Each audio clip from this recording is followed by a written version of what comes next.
Hi, everyone. Welcome to the second live stream. I'm Heavenly Fan. My name is Fan. And I just need to do a quick sound check. Make sure you can hear me because I'm using a different microphone today. Hopefully the audio is a little bit better than last time. So give me a little wave if you can hear me and see me well. So I know it's a little bit of a delay. Welcome to the channel. So, good. So today, well, first of all, thank you for joining me. And today, I'm going to share with you one of the most, probably one of the most important piece of content that I came across throughout my keto journey. So this is an interview conducted by High Intensity Health. It's a great channel for fitness and intermittent fasting and keto way of eating. So definitely go to check them out. And this is a great interview conducted by the channel with Dr. Jason Fung. And so we're going to watch. Hello, Kale. Finally, there's a bit of delay with the comment. So let me know if you can hear me well, so I know everything's okay. So this interview with Dr. Jason Fung is one of the two similar sort of interviews of along a similar line. Audio great. Thank you so much. Thank you for that confirmation. And so we're going to go through this interview. This interview is about an hour long, reasonable length, but every single bit is packed with a lot of information. So the talk is focusing on fasting, intermittent fasting or prolonged fasting from his point of view as a doctor. But the topics that covers throughout is applicable to everyone, whether you're contemplating on doing fasting or whether you're interested or not.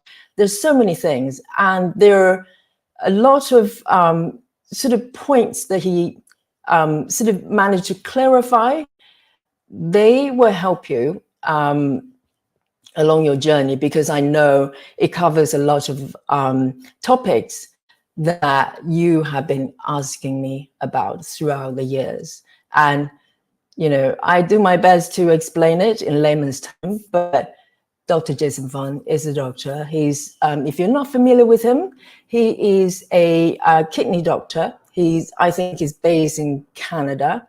He treats patients mostly with severe weight issues, obesity related sort of problems. So diabetics and, just excess weight. And he's using his principles, sort of keto principles, and incorporating with intermittent fasting or prolonged fasting to help patients. And he's seeing amazing results. So some of you might be familiar with him already, but I don't know how many of you have actually seen this interview. And so we're going to watch it together, and I'll share my thoughts with you on the lines, and I'll look into your comments to share your thoughts. I know there are a lot of really knowledgeable and a lot more knowledgeable than me in the sort of health and medical field. So please feel free to chime in, and let's have a discussion about it. We're all learning, and there will be terminologies that's maybe not very accessible, and we will try to break it down and put it in layman's terms. The goal is to learn new information with an open mind, and hopefully we can come out of this session knowing more and having more equipped to move forward on this journey. So I'm going to just quickly say hello to everybody. Thank you very much. So Siratan, I can't pronounce it, forgive me, impressed with him in the past. Yes, I know many of you are sort of aware of Dr. Jason Fung. He also has a YouTube channel, and he's got the ability to put pretty intimidating kind of medical information into really plain terms and in sort of playful way as well. So that works for me, and I hope it works for you. So let's come through with open mind. But before we do that, I just want to share a piece of news with you. So I only come across this last night, probably because I've been sort of looking into sort of keto, intermittent fasting type of information, that this news just popped up. So let me just quickly share with you. Let's have a look. Now you can see this. Okay, so this is Michael Mosley. For those of you who are outside the UK who may or may not know him, he's a TV doctor, essentially, maybe similar to Dr. Oz. I don't want to, make any comparison. And but he's known for intermittent fasting. It's kind of bringing the concept of intermittent fasting to the UK masses. And this just popped up that he's been missing for, I think today, for 4 days. And it's quite worrying. I think what happened was he and his family, his wife and kids, went to Greece, a sort of Greek island. Simi, I think I'm not familiar with islands. It's a small island, Greek island. And he went for a walk with his wife and a couple, 2 friends. And then he decided to walk back to his accommodation, which is a town center. And he basically disappeared from then on. So the search has been going on for a few days. I mean, he's very known for, he coined the term of, I think it's 2-5 or 5-2 diet, which is eating for 5 days and 2 days fasting. And I think he went in essentially as an experiment, and he sort of enjoyed tremendous benefit.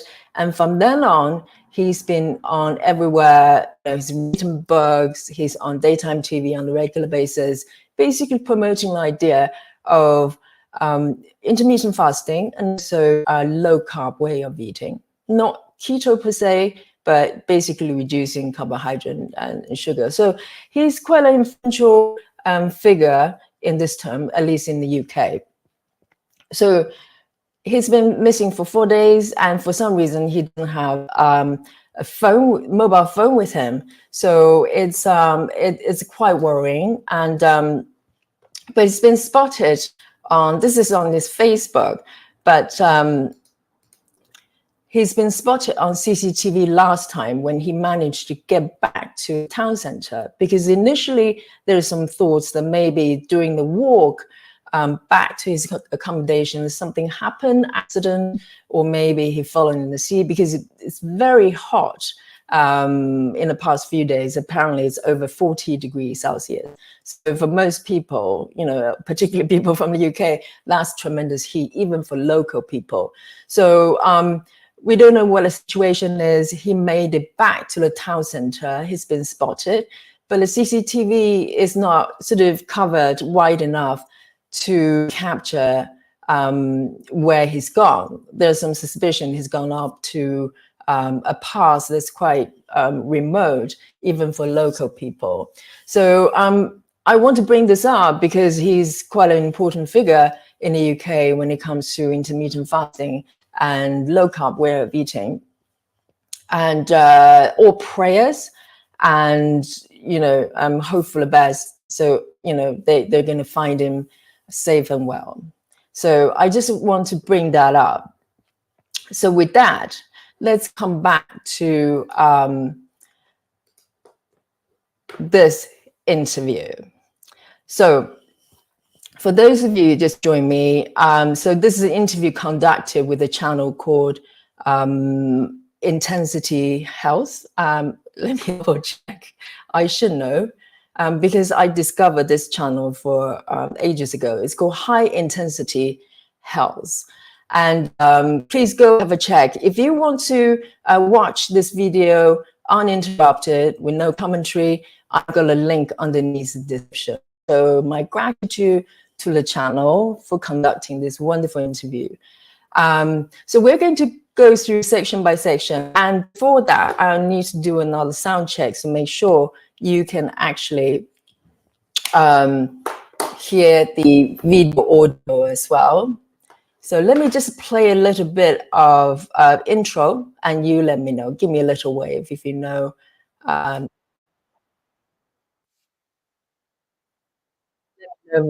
Audio is good. Fine.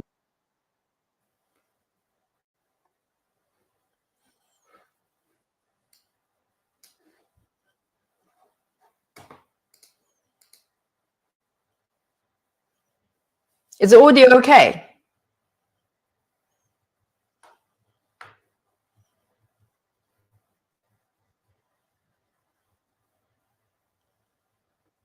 Is the audio good? Can you hear it? No sound yet? Okay. Let me have a look.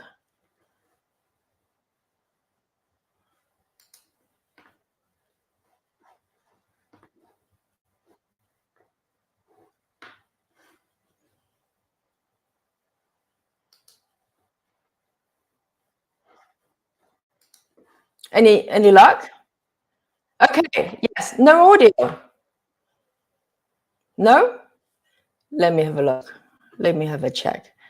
So it's the first time I'm doing the screen sharing. So let me just have a quick look. I'm gonna just press the button again. Let me know.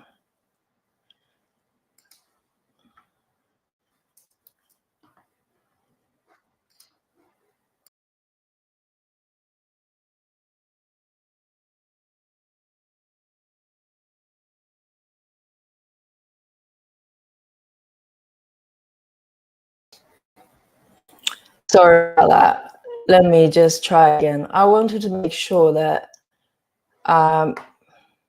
is audio okay? You can hear me? Okay, let me try this again. Bear with me. This is let me just bring on the video again. Okay.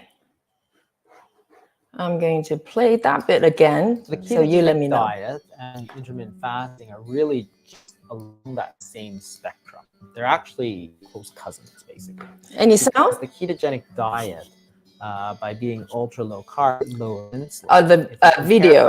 We have to input the audio from the browser. You're playing from the video from not a microphone. I thought that was what I was doing.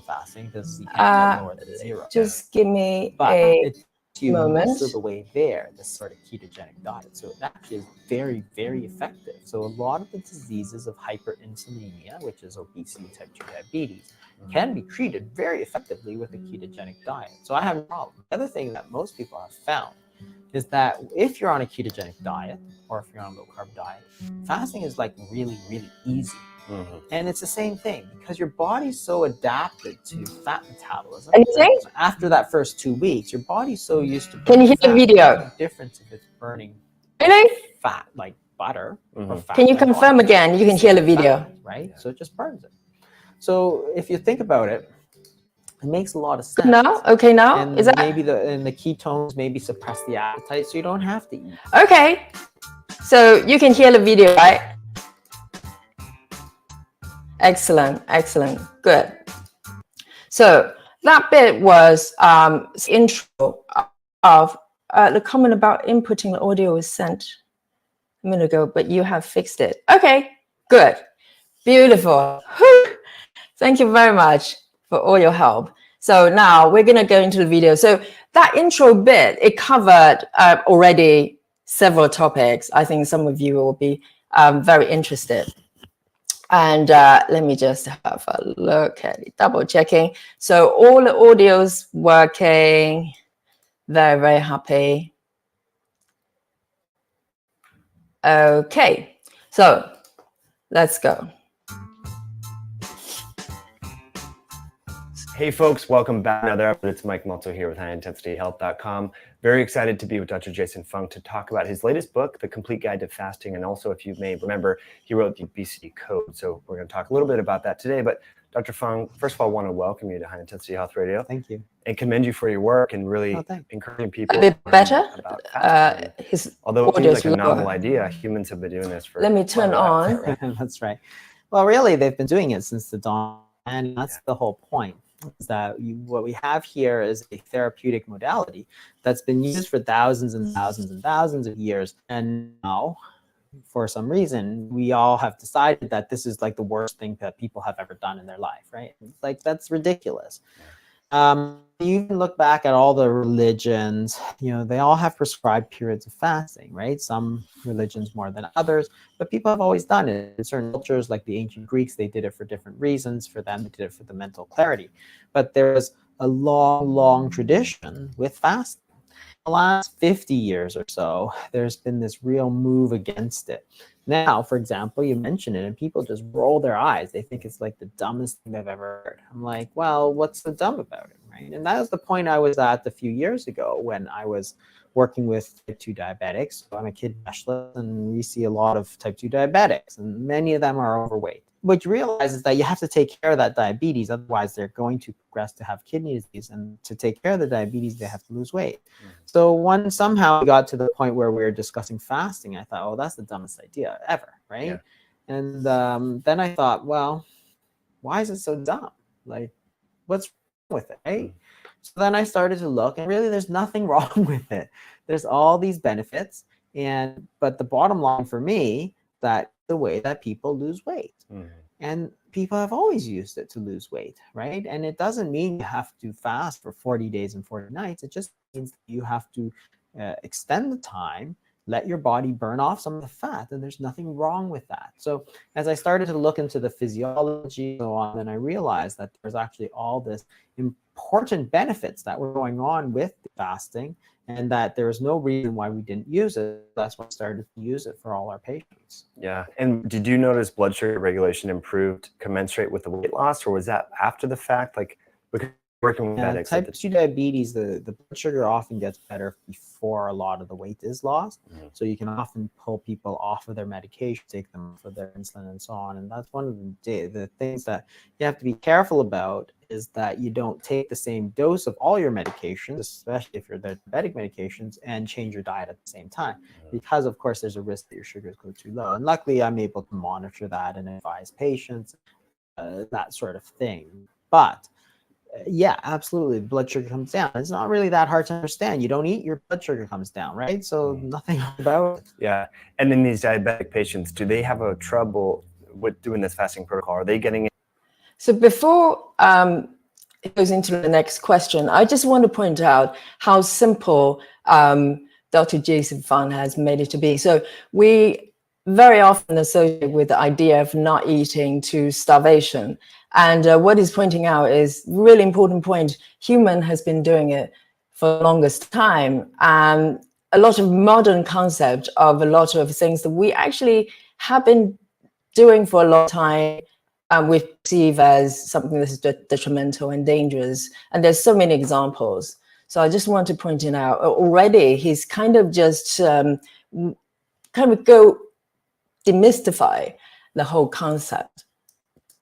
Getting into ketosis. Let me just wind down a bit. So do they eat, your blood sugar comes down, right? So very simple. Hard about it. Yeah. And in these diabetic patients, do they have a trouble with doing this fasting protocol? Are they getting into ketosis? Is that what we're saying? Or are they...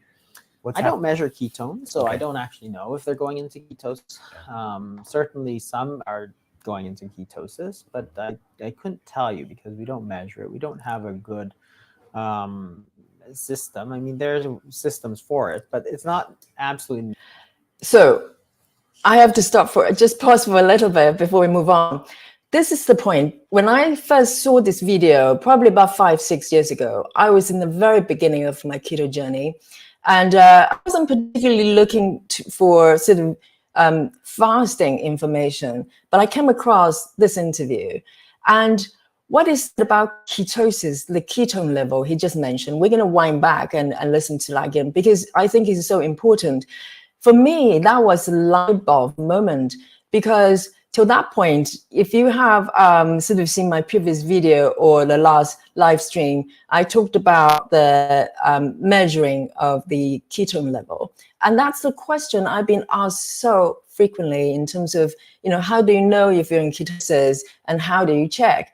And in the past, I had tried Atkins. So back in those times, it was a little bit ago, and you use a test strip to test for it. But the process is very intrusive and not something that you're looking forward to do. So when I looked into sort of low carb way of eating, in the process triggering sort of go for the body to go into some form of ketosis, I was dreading the element of checking the ketone. I didn't enjoy that aspect of it. But just by that single statement, I suddenly go, well, hang on a second. This is a living, breathing, real doctor treating patients. He's got a clinic, Dr. Jason Fung's got a clinic in Canada, treating patients with a lot more severe weight issues every single day. And here he is saying that, well, there's no need to check. And, we don't do that. And you'll find out why that is, because, this is evidence-based. He's looking at these patients all the time.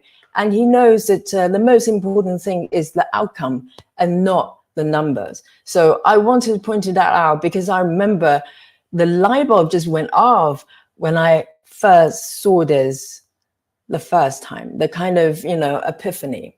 Let me just wind back a little bit.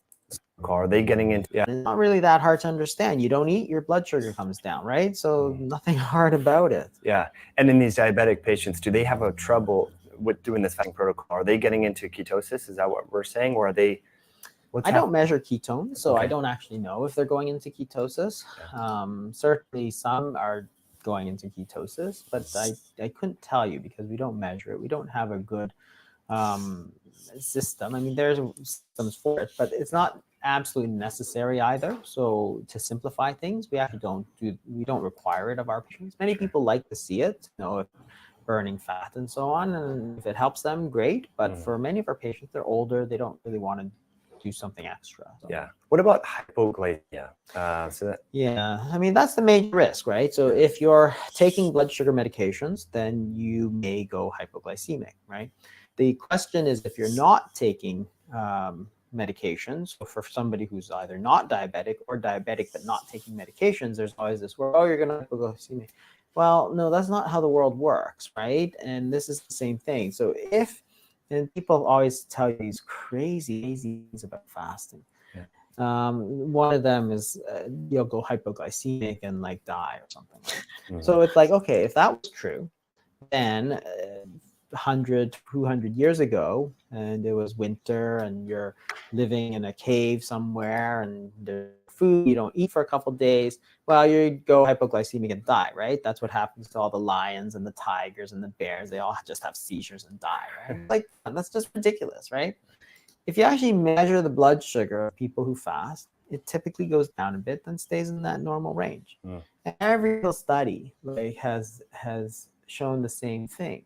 The reason is your body will produce some of the sugar. The other thing it will do is reduce the need for sugar. So your body, most of your muscles, for example, will start burning fat.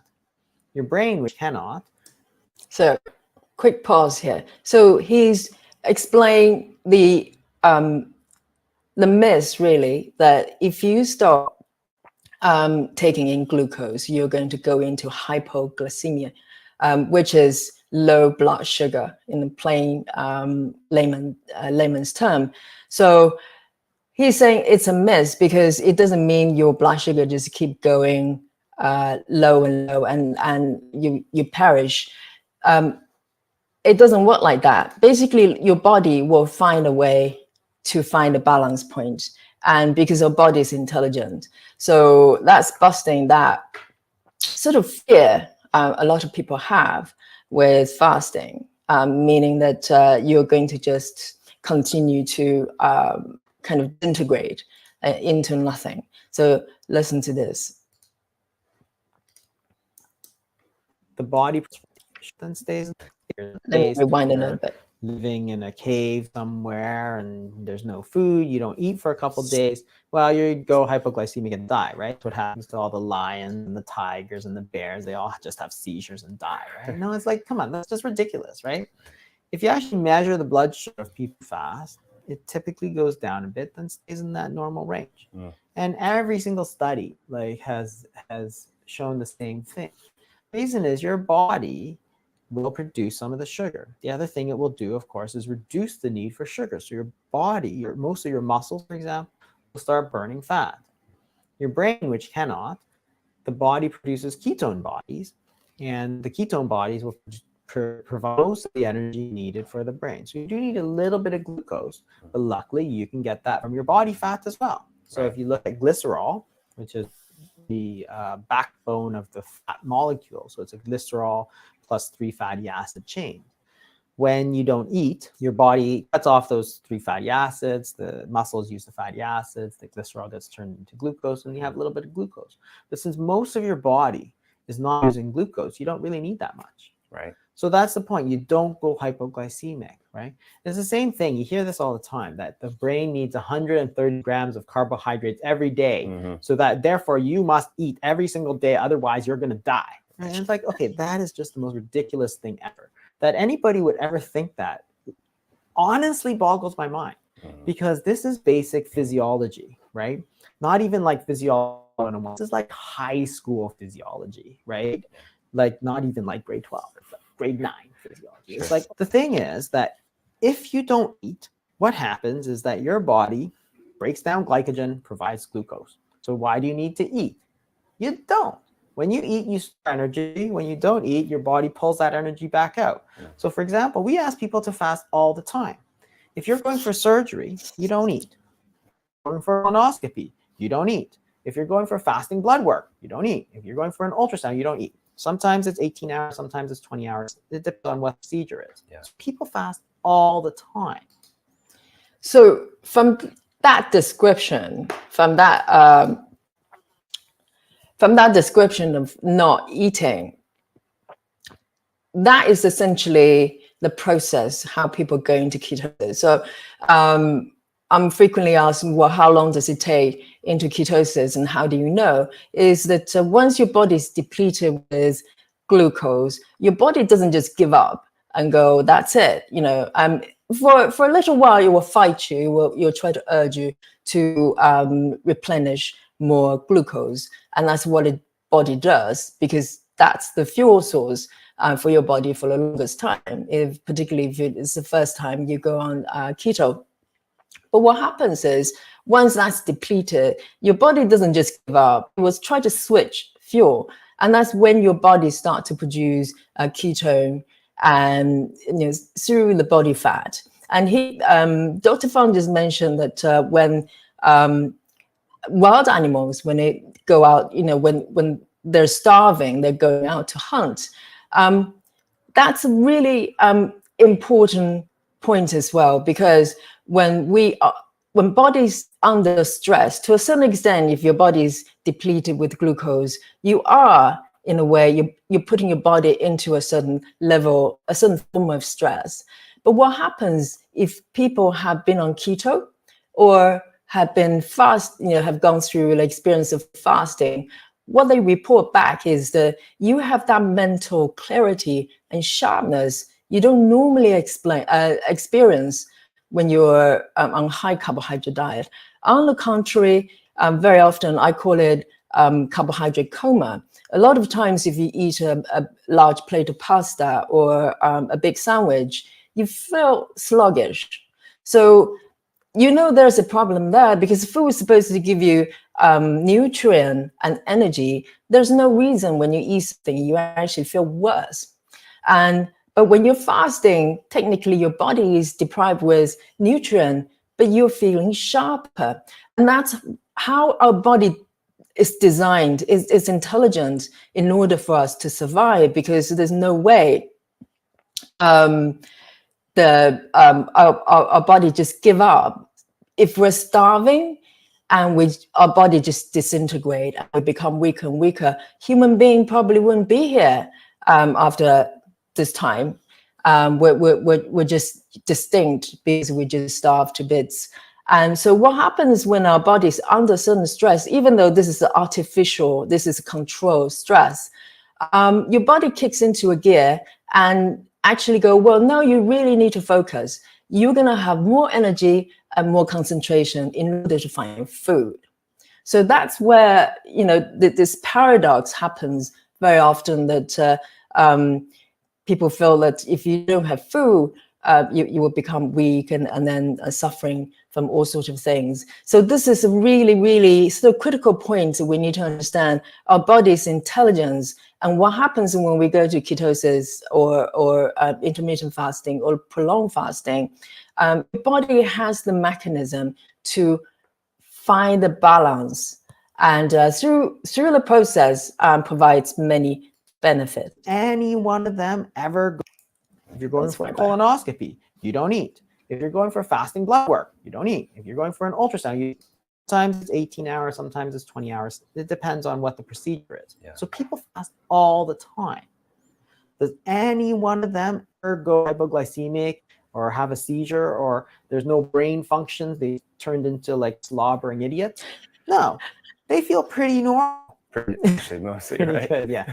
Almost every single one of them. Yet you will hear some idiot writing somewhere that, the brain needs 130 grams of carbohydrates to function. You must eat that amount every single day, each and every day of your adult life. Otherwise, you will become a slobbering idiot. Mm-hmm. It's like, oh my God. It's like, you can't be more God if you try, right? Because the basic physiology has been worked out 50 years ago.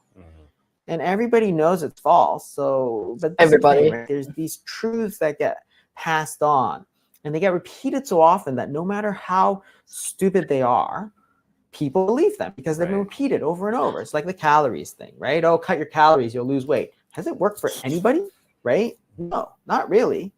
I don't think it ever worked, right? The studies have proved it, right? So it's like, why do we think that cutting calories will make you lose weight? Because everybody says so. That's the only reason. Any randomized trial? No, right?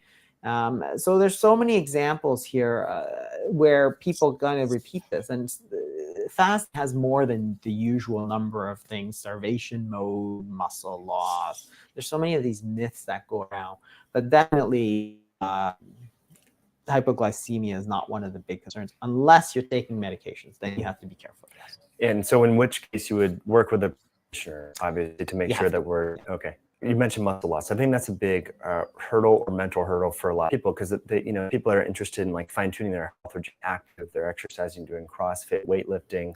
We know that muscle's anti-aging; it's where insulin stores onto, and so forth. You have a great argument as to why it's silly to think that you would lose all this muscle when you do intermittent fasting. Yeah, and this is the thing. Again, people who have a little bit of knowledge sometimes extrapolate, and it's not really warranted. So there's differences in terms of what happens as you fast. You will start with the glycogen. So your liver, so glycogen is change of glucose. So as you eat, you fill up your glycogen stores, and these are all chains of glucose. And that lasts anywhere from 24 to 36 hours, right? So if you don't eat for 24 hours, for the most part, you have enough glucose in your liver. You simply break all the glycogen back into little chains of sugar and send it back out. So you're not burning muscle, and everybody kind of knows that. At the other extreme, if you're fasting for more than about 36 hours or so, you're burning mostly fat. But there's a window in there where you do this so-called gluconeogenesis, where you use protein to kind of produce glucose.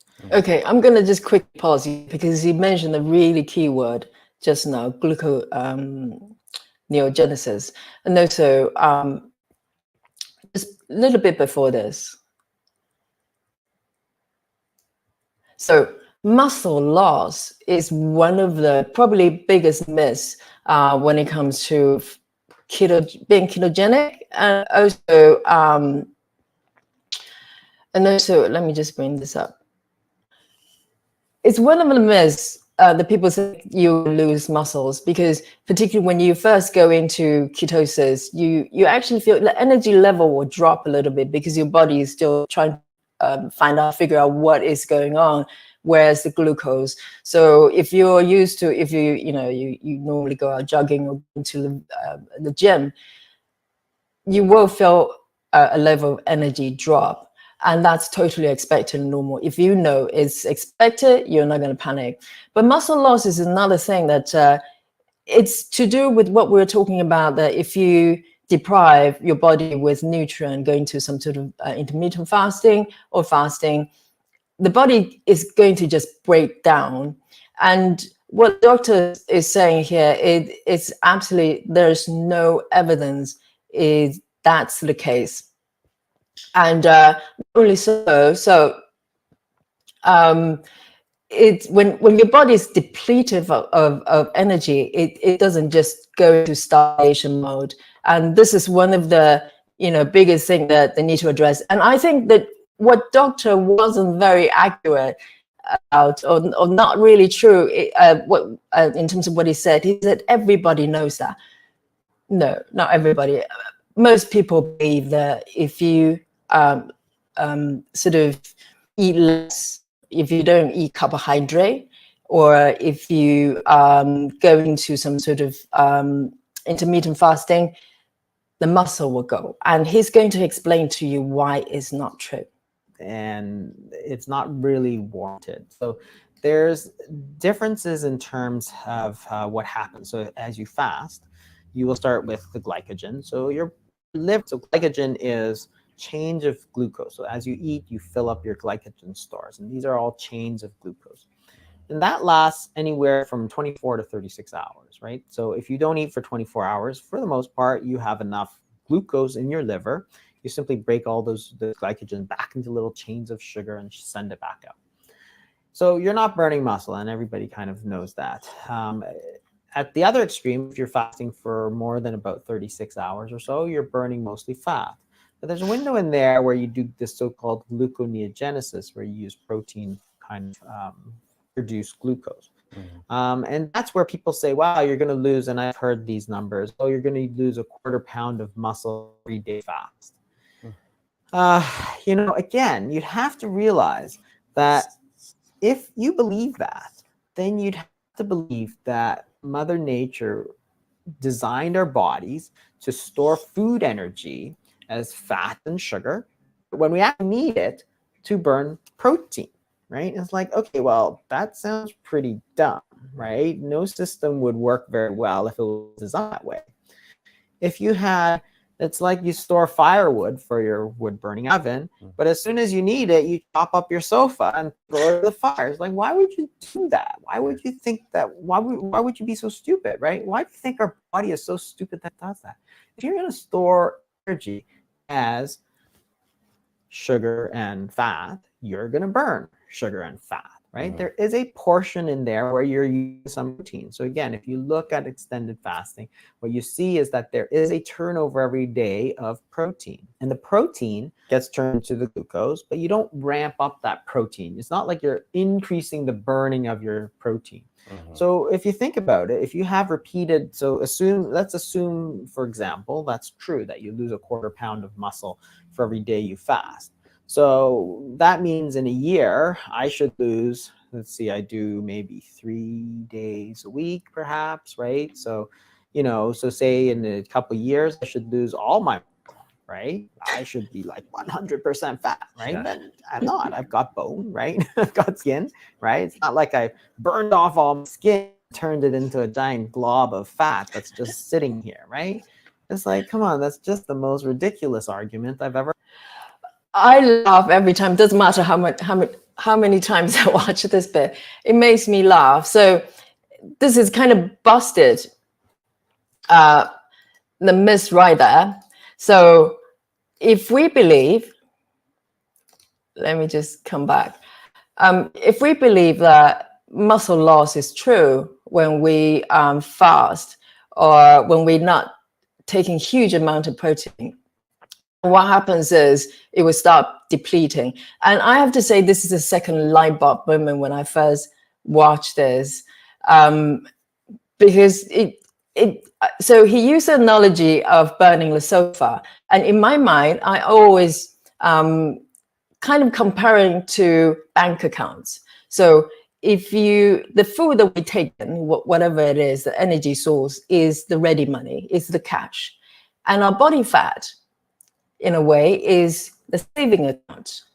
So the common belief is that if the ready money runs out, the cash runs out, we just declare bankruptcy. We're just stuck. It makes zero sense, because why would you do that when you have the saving account, which is the fat? And this is, in fact, what's happening with the human body is when the glucose that comes in, the cash has run out, it switches to the bank account, the saving account, which is the fat, and use that as energy source. In my mind, that was kind of, the easiest way to understand the process. And so if the common belief is true, I'm such a visual person. So every time he says the blob of fat, it makes me laugh, because I can literally see a person just consist of fat. And so if the common belief is true, essentially, if you keep fasting and not taking carbohydrate, protein, or huge amount of protein, essentially we just reduce to fat, which is the saving account. It doesn't make any sense. Doesn't make any sense. So I want to rewind this a little bit, because this is really, really pivotal in my thinking and my understanding of how human body works. And it's such a simple way to kind of explain this. Fasting. Yeah, and this is the thing. Again, people who have a little bit of knowledge sometimes extrapolate, and it's not really warranted. So there's differences in terms of what happens. So as you fast, you will start with the glycogen. So your liver, so glycogen is change of glucose. So as you eat, you fill up your glycogen stores, and these are all chains of glucose. And that lasts anywhere from 24 to 36 hours, right? So if you don't eat for 24 hours, for the most part, you have enough glucose in your liver. You simply break all those glycogen back into little chains of sugar and send it back. So you're not burning muscle, and everybody kind of knows that. At the other extreme, if you're fasting for more than about 36 hours or so, you're burning mostly fat. But there's a window in there where you do this so-called gluconeogenesis, where you use protein to kind of produce glucose. And that's where people say, wow, you're going to lose, and I've heard these numbers, oh, you're going to lose a quarter pound of muscle for every day you fast. Again, you'd have to realize that if you believe that, then you'd have to believe that Mother Nature designed our bodies to store food energy as fat and sugar, but when we actually need it, to burn protein, right? It's like, okay, well, that sounds pretty dumb, right? No system would work very well if it was designed that way. If you had, it's like you store firewood for your wood burning oven, but as soon as you need it, you chop up your sofa and throw it into the fire. It's like, why would you do that? Why would you think that? Why would you be so stupid, right? Why do you think our body is so stupid that it does that? If you're going to store energy as sugar and fat, you're going to burn sugar and fat, right? There is a portion in there where you're using some protein. So again, if you look at extended fast, what you see is that there is a turnover every day of protein, and the protein gets turned into the glucose, but you don't ramp up that protein. It's not like you're increasing the burning of your protein. So if you think about it, if you have repeated, so let's assume, for example, that's true, that you lose a quarter pound of muscle for every day you fast.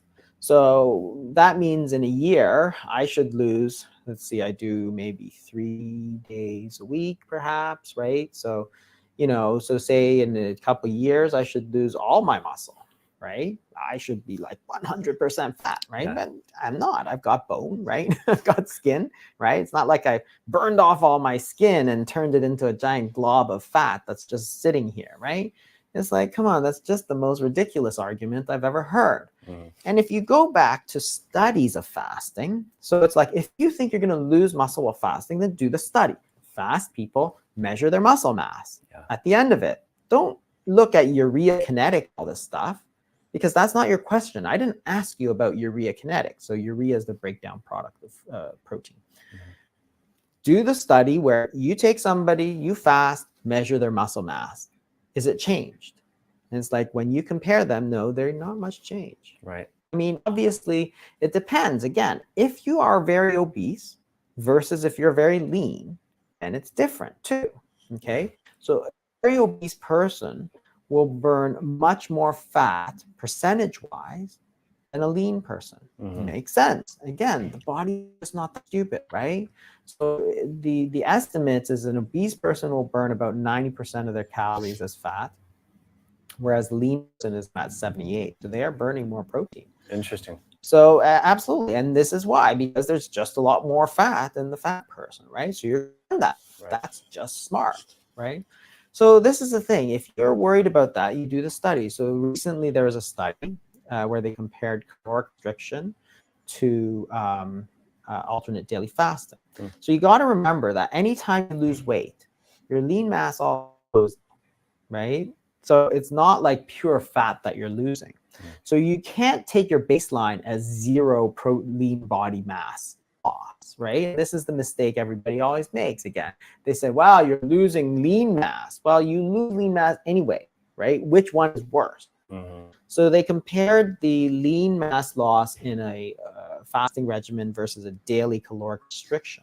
And so if you look at lean mass percentage, so after, I think, 32 weeks, so about 6 months, they measured it.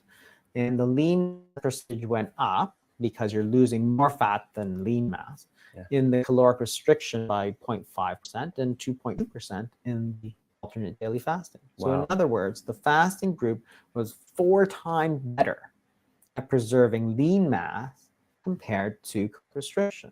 In other words, it's way better. More efficient, Way better, right? And the reasons are simple, right? It increases growth hormone, increases noradrenaline. Those are so-called counter-regulatory hormones. Counter-regulatory hormones are so named because they counter the effects of insulin. Insulin lowers your blood glucose. When you're fasting, you want to pull that sugar back out, raise blood glucose. So that's what they do. So hormone noradrenaline. So what the noradrenaline does is, of course, give you more energy and keeps your metabolic rate high. And the human growth hormone means that when you start eating again, you will lay down lean mass, right? So your body's not that stupid, right? It knows that you're going to have periods of starvation or fasting, right? Fasting is basically the controlled version. But in the caveman days, it was starvation. You had nothing for 7 days. It's there's no rabbits around, right? So you can't eat anything, and your body knows that. So what it does is it's evolved this mechanism where you're not going to lose all your lean muscle, because you can't. If you did, you're dead, right? After 5 days, you burn all your muscle and you've gained all this fat, right? Now you've just got fat, right? And it's like, all these Native Indians and Native Americans and Kalahari Bush people and the Aboriginals, they have feast famine cycles, so they should be like little balls of 100% fat, right? Every single one of them, right? It's like, that doesn't happen, right? So this is, again, another myth that's perpetuated because everybody wants you to not fast. There's no money in it, right? There's no money in it for anybody. Nobody wants to promote it. Nobody wants to be a champion for it, because it's just like, hey, how am I going to make money if I promote it? So it doesn't make sense for most people. Really interesting. And going back to the evolutionary aspect of it, the people that couldn't do this, the people that couldn't preserve lean muscle mass and burn glycogen and then fat over time, their genes probably are not here because they didn't make it, right? Yeah, exactly. So that's another component. And the other thing is that all that protein is good, right? Everybody has this inherent bias that all that protein is really good stuff, right? Well, there's kinds of situations where that protein is not. Let me just say, protein is a big issue, and you're going to hear how doctor explain the concept. But for those of you who think that your body is going to go run in trouble when you're not taking a huge amount of protein. So ketogenic diet is actually low carb, high fat, high good fat, and also moderate protein. It doesn't advocate huge amounts of protein. So he mentioned, doctor mentioned the really key word is gluconeogenesis. Trying to say that correctly. Gluconeogenesis. Gluconeogenesis. Let me just show you this tab. So this is how it's spelled.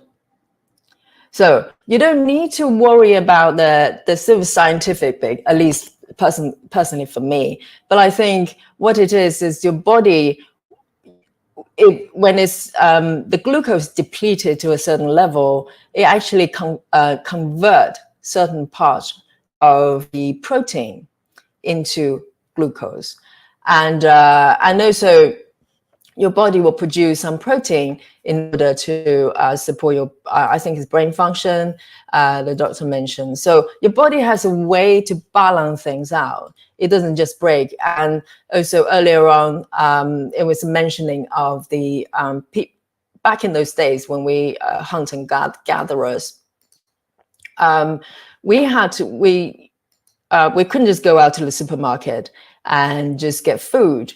We have to go out and hunt. And it doesn't make sense if you run into a low in ration and food, and, you know, basically your body just start burning the muscles and then gradually just turn into a blob of fat, according to Dr. Jason Fung. So it's really plain and simple if you think about it, that, you know, a lot of times in a particularly modern way of sort of medical information that we have everywhere, we're taught not to trust our body. We're taught to think that if we don't do everything we can manually, the body is going to just run into so much trouble. But we're not sitting duck. You know, we come this far as a species for a reason, and there are ways. You know, the body always tries to heal the body and try to rectify whatever is not balanced, if we allow it. So this is a really important concept. So to a great extent, you need to have faith to your with your body. So, you know, you allow certain things to take over. Not good stuff, right? So, for example, in Alzheimer's disease, now he's talking about protein. Really good stuff, right? Well, exactly. So that's another component. And the other thing is that not all that protein is good, right? Everybody has this inherent bias that all that protein is really good stuff, right? Well, there's all kinds of situations where that protein is not good stuff, right? So, for example, in Alzheimer's disease, there's all this abnormal protein gumming up your brain, and that's why you can't think, right? Well, what if you had a process which could actually break down this junky old protein and get rid of it? Well, that's what fasting does. Because again, your body's like, oh, I'm not getting any nutrients here. Let me look for any of the junky old proteins that I don't need. Let me break them down. And that process is called autophagy. And it's been a super hot topic because the 2006 Nobel Prize in Medicine went to one of the pioneers of research in autophagy. It's super important because you can, theoretically, prevent all kinds of disease, cancers, for example, because all those cancerous cells, they need glucose, they're going to die, but also your body's going to target them, say, the hell is this? Let's burn it for energy, right? All that flabby excess skin. I've never referred a patient to a plastic surgeon to take off that excess skin from weight loss. Why? Because your body can take care of that, right? Wow. And everybody says, oh, how can you know? How do you know? Well, think about it for a second. If you look at pictures of Holocaust survivors or American prisoners of war in Japan from World War II, they were big guys. They went and got starved for a long time. when you saw those pictures, did they have like flabby, loose skin everywhere? No. Because your body says, I don't want that flabby, loose skin and I need energy. I'm burning that protein right now, right? So it takes it, burns it all down into energy, and that's it, because it's not necessary, right? Wow. And that's the thing, is that everybody thinks these excess proteins are good. I don't think they're that good.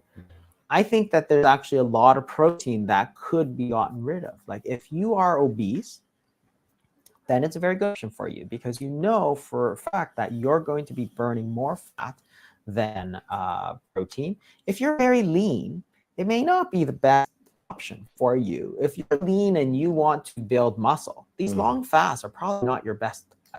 Probably not your best idea. So Doctor just mentioned the really sort of buzzword really is autophagy. So autophagy in the sort of layman terms, if you have been doing keto, intermittent fasting or any kind of fasting for a while, you probably come across autophagy. Someone somewhere will be talking about it. Kind of a magic term. All it is, or not saying all it is, but it's a probably complex process. But for someone like me who's a layman, how I understand it is basically when your body is deprived of nutrient, which is kind of fasting process, then at some point your body will kick into this gear that your body starts to use up wasted protein, which, you know, from our cells, to, as a result, generates renewal of the body. It's a, if you think about it, it's a process that really makes sense, because our body makes cells all the time, and you know, eventually the cells might age or something might be malfunctioning. So autophagy is the way for you, give your body an opportunity to tap into that and start kind of cleaning it up in a way, some housekeeping, in order for new cells to be regenerated, and also use up any waste protein that's in our body. So it reminds me, if you think about, you know, trees, I'm not a gardener, but with trees, we intuitively, in order to encourage trees or plants to grow, we trim them. We trim off the bits that maybe not looking so great in order to encourage new leaves or branches to grow. And also, you know, if you work in a company, for instance, and particularly large organizations, from time to time, they might come in and do a reshuffling, or you know, asking certain people to remove certain people from the company, redundancy and stuff. It's not great for on the micro level for individuals, but overall for a company to grow and to kind of, you know, do better. Sometimes it's important to remove certain job roles that maybe not serving the company anymore, and introducing new skills, new way of doing. And if you think about a company, for instance, it's a mechanism as well. It's a kind of self-sustaining, ideally, and that encourages growth. So we kind of implement those ideas, essentially almost like autophagy, to our day-to-day things, you know, in terms of, you know, life, organization, etc., around us. So it's a concept actually makes a lot of sense. And Dr. Jason Fung also mentioned about loose skin, which blew my mind, because I always associate people, particularly when you have a lot of weight to lose, loose skin is kind of inevitable. But according to him, he never referred to any doctor, any patient that lost a lot of weight to skin removal, to having to have skin removal, which is pretty amazing. I thought, you know, because by introducing some form of fasting, essentially allowing the body to use up the redundant protein, I think it's pretty amazing. Let's move forward. Yeah, right. And it's not that fasting is bad, it's that you're not applying the knowledge that we have to your situation, right? Context exactly. So if you're 400 pounds and type 2 diabetic, yeah, maybe a long fast is good for you. If you're 150 pounds and all muscle, and you're worried about performance athletics, that 5-day fast not necessarily good for you, right? Because you don't have a lot of fat, you're going to burn more protein proportionally, and maybe you don't have all that much excess protein anyway, right? So yeah, maybe not the best idea. So there's a lot of context in this, right? And it's like anything else, right? It's like running. Do we ever say, oh, I went out, I ran a marathon, I didn't do any training, but ran a marathon and I just about died, right? It's like, well, that was stupid, right? That's what we tell them, right? We don't say, oh, running's so bad for you, right? But we do that in fasting. Some guy says, oh, I'm going to do a 30-day fast, water only. I'm like, and you're like 110 pounds. And then it's like, oh, he almost died. I'm like, well, that's because he was stupid, right? Not because the fasting was bad. You got to take it in context. It's a therapeutic tool. That means you can use it or not use it, right? You got to know where to use it and apply the knowledge. And this is the thing, right? It's we get to this point of hysteria where we just look at it and say, oh, fasting is so bad for you, right? There's so much inherent bias against it. Yeah, what I've heard is that it lowers glutathione and it burns muscle. Those are the two big ones that I've heard quite a bit. But I want to go back a little bit. There's a lot of things that we just want to catch everyone up, make sure we're all on the same speed. You said you fast 3 days a week periodically.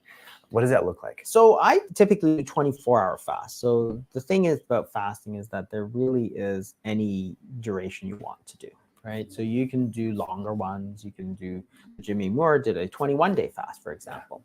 And you can do kind of 16-8, which is a 16-hour fast every day, which is also very good. Our number one rule is to fit it into your lifestyle to where you get the results that you want, right? So that's probably our number one rule. So if you are very obese and type 2 diabetic, well, maybe you'll have to adjust your life a little bit to fit this in, right? Because you're not getting the results that you want. But otherwise, if you're getting good results, then there's no reason to change. So you don't want to change your life to fit the fasting necessarily, unless there's health concerns. Because it's hard in that you're not going to be able to sustain it because that's your regular life. But for me, this is what works well. I do a 24-hour fast, which means I don't eat breakfast, I don't eat lunch. So I go dinner to dinner. So a 24-hour fast. If you want to be technical, maybe it's a 23-hour fast, right? But either way, it's most of the 24 hours I'm fasting. And I'll do that 2 to 4 times a week. And it all depends on the week, right? Some weeks I have lunch plans, right? And therefore I'll eat lunch. If that week I don't, then I won't, right? So that's basically it, right? So I have no idea. Some weeks are very good and some weeks are very bad, right?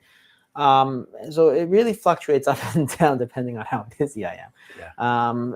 So that's really all it is, right? But what I do is I fit that into my life, and it doesn't interrupt my life in any way, right? So today, for example, I'm doing this, so I won't eat lunch. That means I can go to the hospital and get my work done on time, because normally I would go to lunch. I mean, not that I do that much anymore anyway, but normally I would take out 45 minutes and go to lunch, or had plans, I would do, lunch meeting or whatever, right? I would take that time. But now I kind of go in and I'm at the same point. So I can go home, even though I've done something over lunch, right? But I haven't need to take the time, right? So this is the thing. You got to fit that into your life. And nobody even knows, right? It's like, it fits seamlessly in. So that's why I do it. Do I do longer ones? Occasionally, very often, because I tend to have dinner with my family most nights. So it would be very disruptive for me to be sitting there and not eating while everybody else is eating, right? Now they know I talk about it all the time, obviously. So if I were to say, oh, I'll sit down with you, but I won't eat. But again, it's a social thing. You're there, with your family. It's dinner time. You talk and you eat, and that's what we do, right? So this is really important for me when I was watching this content for the first time as well, is the flexibility of it, because particularly when people kind of taking interest in this field, a lot of times we become very militant about it. You know, for instance, fasting, we go into a lot of time. I see debate of going to the definition of fasting. If you just, you know, taking a teaspoon of olive oil, you're no longer fasting. The whole thing is off. So you can see that, you know, what I love about Dr. Jason Fung's attitude is that, which is my own philosophy as well, is making it work, making it last. Because if it doesn't last, it doesn't matter what you do for 6 weeks or you know, 6 months. Eventually, you're going to come back to day one, square one. So it's about knowing what you're trying to do, the direction you're heading to, but ultimately give yourself a lot of flexibility. You know, particularly if you have family, you have kids that you cook for multiple people, and that is not just fasting. That's basically my approach to keto overall, is that if it's, you know, whatever I choose to moderate my life diet wise, or the way I eat, if I cannot do it every day, pretty much I don't want to do it, because, or I try to modify so I know that I can move forward.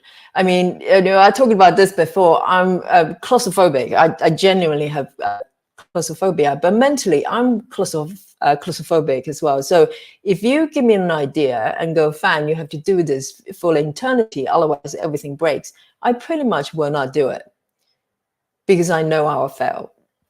I'll run myself into sort of dead end and corners. And that's quite a lot of people do. They will charge forward. There's nothing wrong with that. When we make changes, it's an instant, and you do that, and you want to do everything, right? There's just a human tendency. You know, I do that. But when you do that in the process, just be honest with yourself and be frank, is that how much I can genuinely, you know, I can realistically do this in the longer term. And if not, then modify it. And sometimes you slip, so what? Just get back. So this is really important concept as well. And so for me, it would be disruptive to do a lot more than that. So I don't. Right? Plus, I mean, you don't like you need to lose much weight. You're just going after the anti-aging benefits. Fluttering get you everywhere. It helps me maintain my weight. Honestly, I do it more because it took me a lot more time to do stuff. But it also, it not just that, but I mean, there's other benefits. But some of them, like the autophagy and stuff, you probably have to go a bit longer. Right? But I don't have any specific reason to go longer, right? I'm where I want to be in terms of my weight, and I'm diabetic, so there's no reason for me to do longer, right? Other than if I was, you know, really just for the challenge of it, that'd be about it, right? Yeah, but I just feel particularly compelled to do that. So yeah, me neither. I do like the 24-hour fast periodically. I've been doing like once a week after reading your book and hearing you talk about that.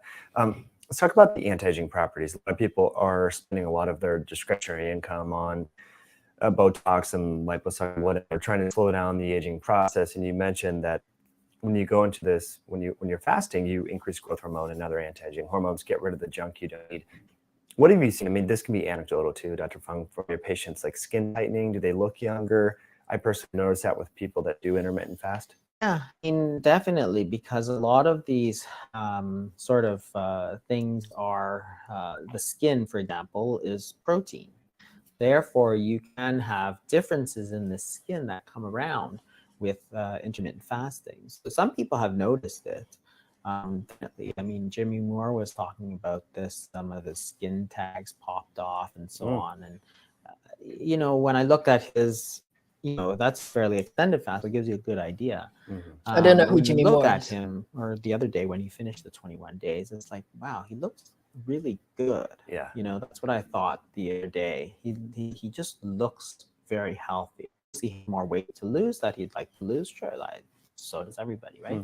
But he just looked like he had that kind of vitality, right? And it's not all about weight, right? You can be all, you know, thin and still not look, you know, healthy. So definitely what happens during the process of fasting is that you get rid of all the kind of old cells, which is the autophagy, and it's whenever you want to renovate, for example, a house, you actually have to tear down all that old stuff first, right? So what you do if you have kitchen cabinets you want to renovate, you got to tear all the old ones down, then you put up new ones, right? You can't simply put up new ones. And that's kind of our mistake, is that we think that, oh, everything's good, but you can't build a new cabinet on top of an old one, right? You got to tear down. That's what the fasting does, right? It tears down all the old stuff. Then when you do eat again, then you'll build new stuff, right? And that's a lot healthier. It's a lot better for you than just trying to add on, right? And that's one of the kind of secrets. And it's obvious, it's intuitive when you think about it, but most people don't really think that deeply. So they always think, oh, more protein is better. More protein is better. Let's just keep doing this with the protein. Yeah, really interesting. I love that analogy. It makes a lot of sense intuitively, like you said, and to kind of get rid of the weaker cells. Let's talk about autophagy. This is a topic in the anti-aging community as well.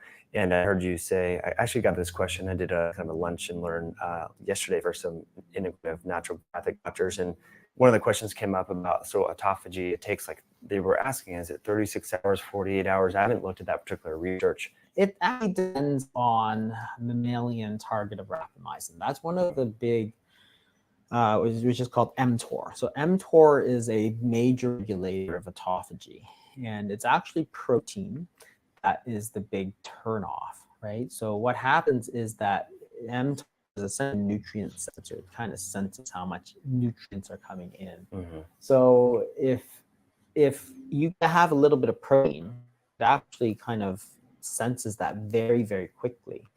And the Mtor is what turns on autophagy. So you could be fasting. And so if one of the things we use is bone broth, and it has a lot of protein. If you want autophagy, then it may be best not to use it, because you may turn off that kind of autophagy.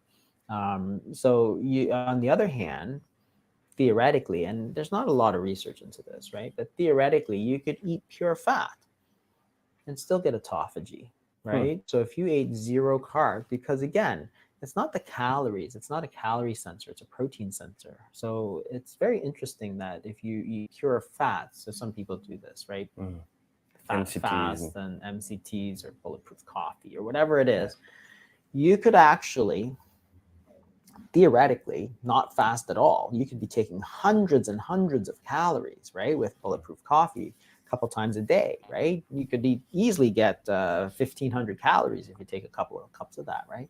But you could get almost all the benefits, right? So that's very interesting. Now, there's not a lot, but in terms of length, you're probably so it could be 0, right? As long as you're kind of avoiding all the protein.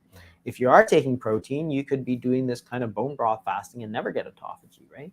So, but if you're doing kind of, I just would pause quickly. So, it's so interesting, this bit, because he's saying, so fasting we're associated with not eating, but he's saying that depends on why you're fasting. So there are different things, different benefits for fasting. But if you're doing it to trigger autophagy, so he mentioned this term Mtor, which is a protein sensor. So if, in theory, if it's protein sensor to switch autophagy on or off, technically, as long as you don't take in protein, it should turn on autophagy. So he's saying that in theory, and he says there's no study done at this point, but technically you can take in a lot of fat. And you mentioned bulletproof coffee, which is you use MCT or some sort of butter or coconut oil that people use to blend with coffee, and that is pretty much pure fat because there's no calories in coffee. So if you do that, then technically you could be taking some calories, but it will not prevent autophagy to happen. That is pretty interesting. So people fast for different reasons, and this is what triggers autophagy. in a bone broth fasting and never get autophagy, right? So, but if you're doing kind of classic water only fast, my guess is somewhere between 24 and 48 hours. My guess is also that it depends a little bit on your underlying state. So if you have a lot of, kind of underlying protein, then you're going to get rid of it, right? But if you don't, then you're not, right? So again, if you take those, say, Holocaust survivors, right, it's not a good idea to turn on autophagy, right? Those guys have nothing, right? So I think you have to kind of take that into account too. So for regular people, assume you're in kind of classic water only, I'd say somewhere between 24 and 48 hours. Again, because of the glycogen stores and so on. Obviously, if you're in a kind of low carb state already, it may not take that long because you're kind of in that kind of pre-ketosis state kind of thing. Yeah, two things come up with that I think people are interested. What link between, so elevated levels of mTOR drive autophagy? Is that kind of the signaling molecule that triggers that, or is it the opposite? I think it's the opposite. I think it's a NIM regulator. I see. Yeah, so it goes. So I think it senses protein as the main thing mTOR is, and when mTOR goes up, it goes down or something like that. Yeah. So a lot of people are taking like branched chain amino acids while they're fasting, so that would negate the autophagy. Is where I was getting. Yeah, interesting. So but certain ones are worse than others. So I haven't looked specifically then to which ones. I had written it down, but honestly, I can't remember. It's not important, but there are certain ones that are more important for mTOR than others. I don't remember if it was the branched chain ones, but it's the same thing, right? Bone broth, which is relatively healthy, and branched chain amino acids and stuff. Yeah, you could lose some of the benefits from that. And again, to me, it's like, well, if you're going to do it and you're worried about it, then do classic water only. When you eat, take your branched chain amino acids, right? What's wrong with that? Take it when you eat, right? So it doesn't mean that you can't take it, but when you're doing your fasting, then just do the fasting, right? Don't try and mix up the two. It's the same thing with the bone broth, which is, again, a fairly healthy thing. If you want to do that, you can change the schedule so that you take the bone broth when you eat, right? So you get the benefits. There's all these other kind of traditional benefits of bone broth. Yeah. We use it to increase compliance. So okay. Feel like it's easy. Did you hear what he just said? So he talks about Dr. Jason Fung just talked about the bone broth, and he used the term compliance.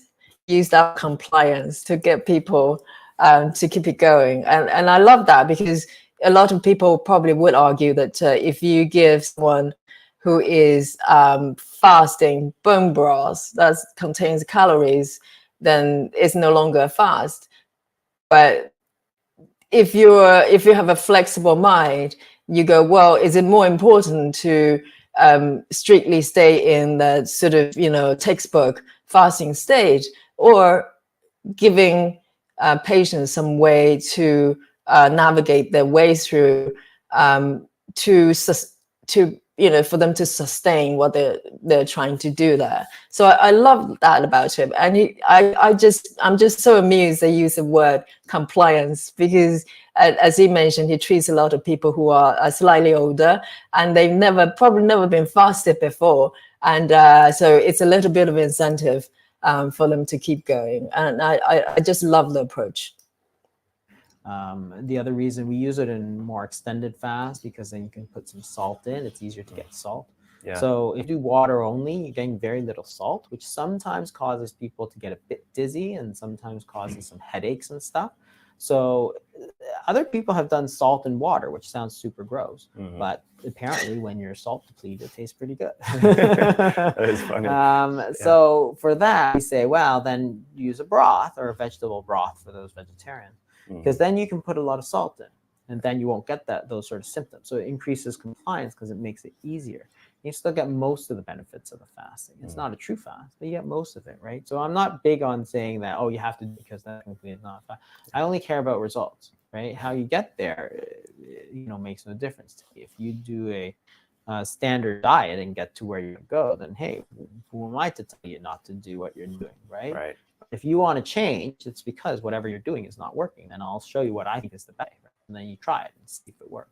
Yeah, and so those recommendations, how specific are they in terms of weaving in the bone broth or the salt? Is it at day 2 or 3, or just when you feel a little hungry? No, we usually have people use it just whenever they feel like it. And then if people don't do well, then we simply tell them to cut it out.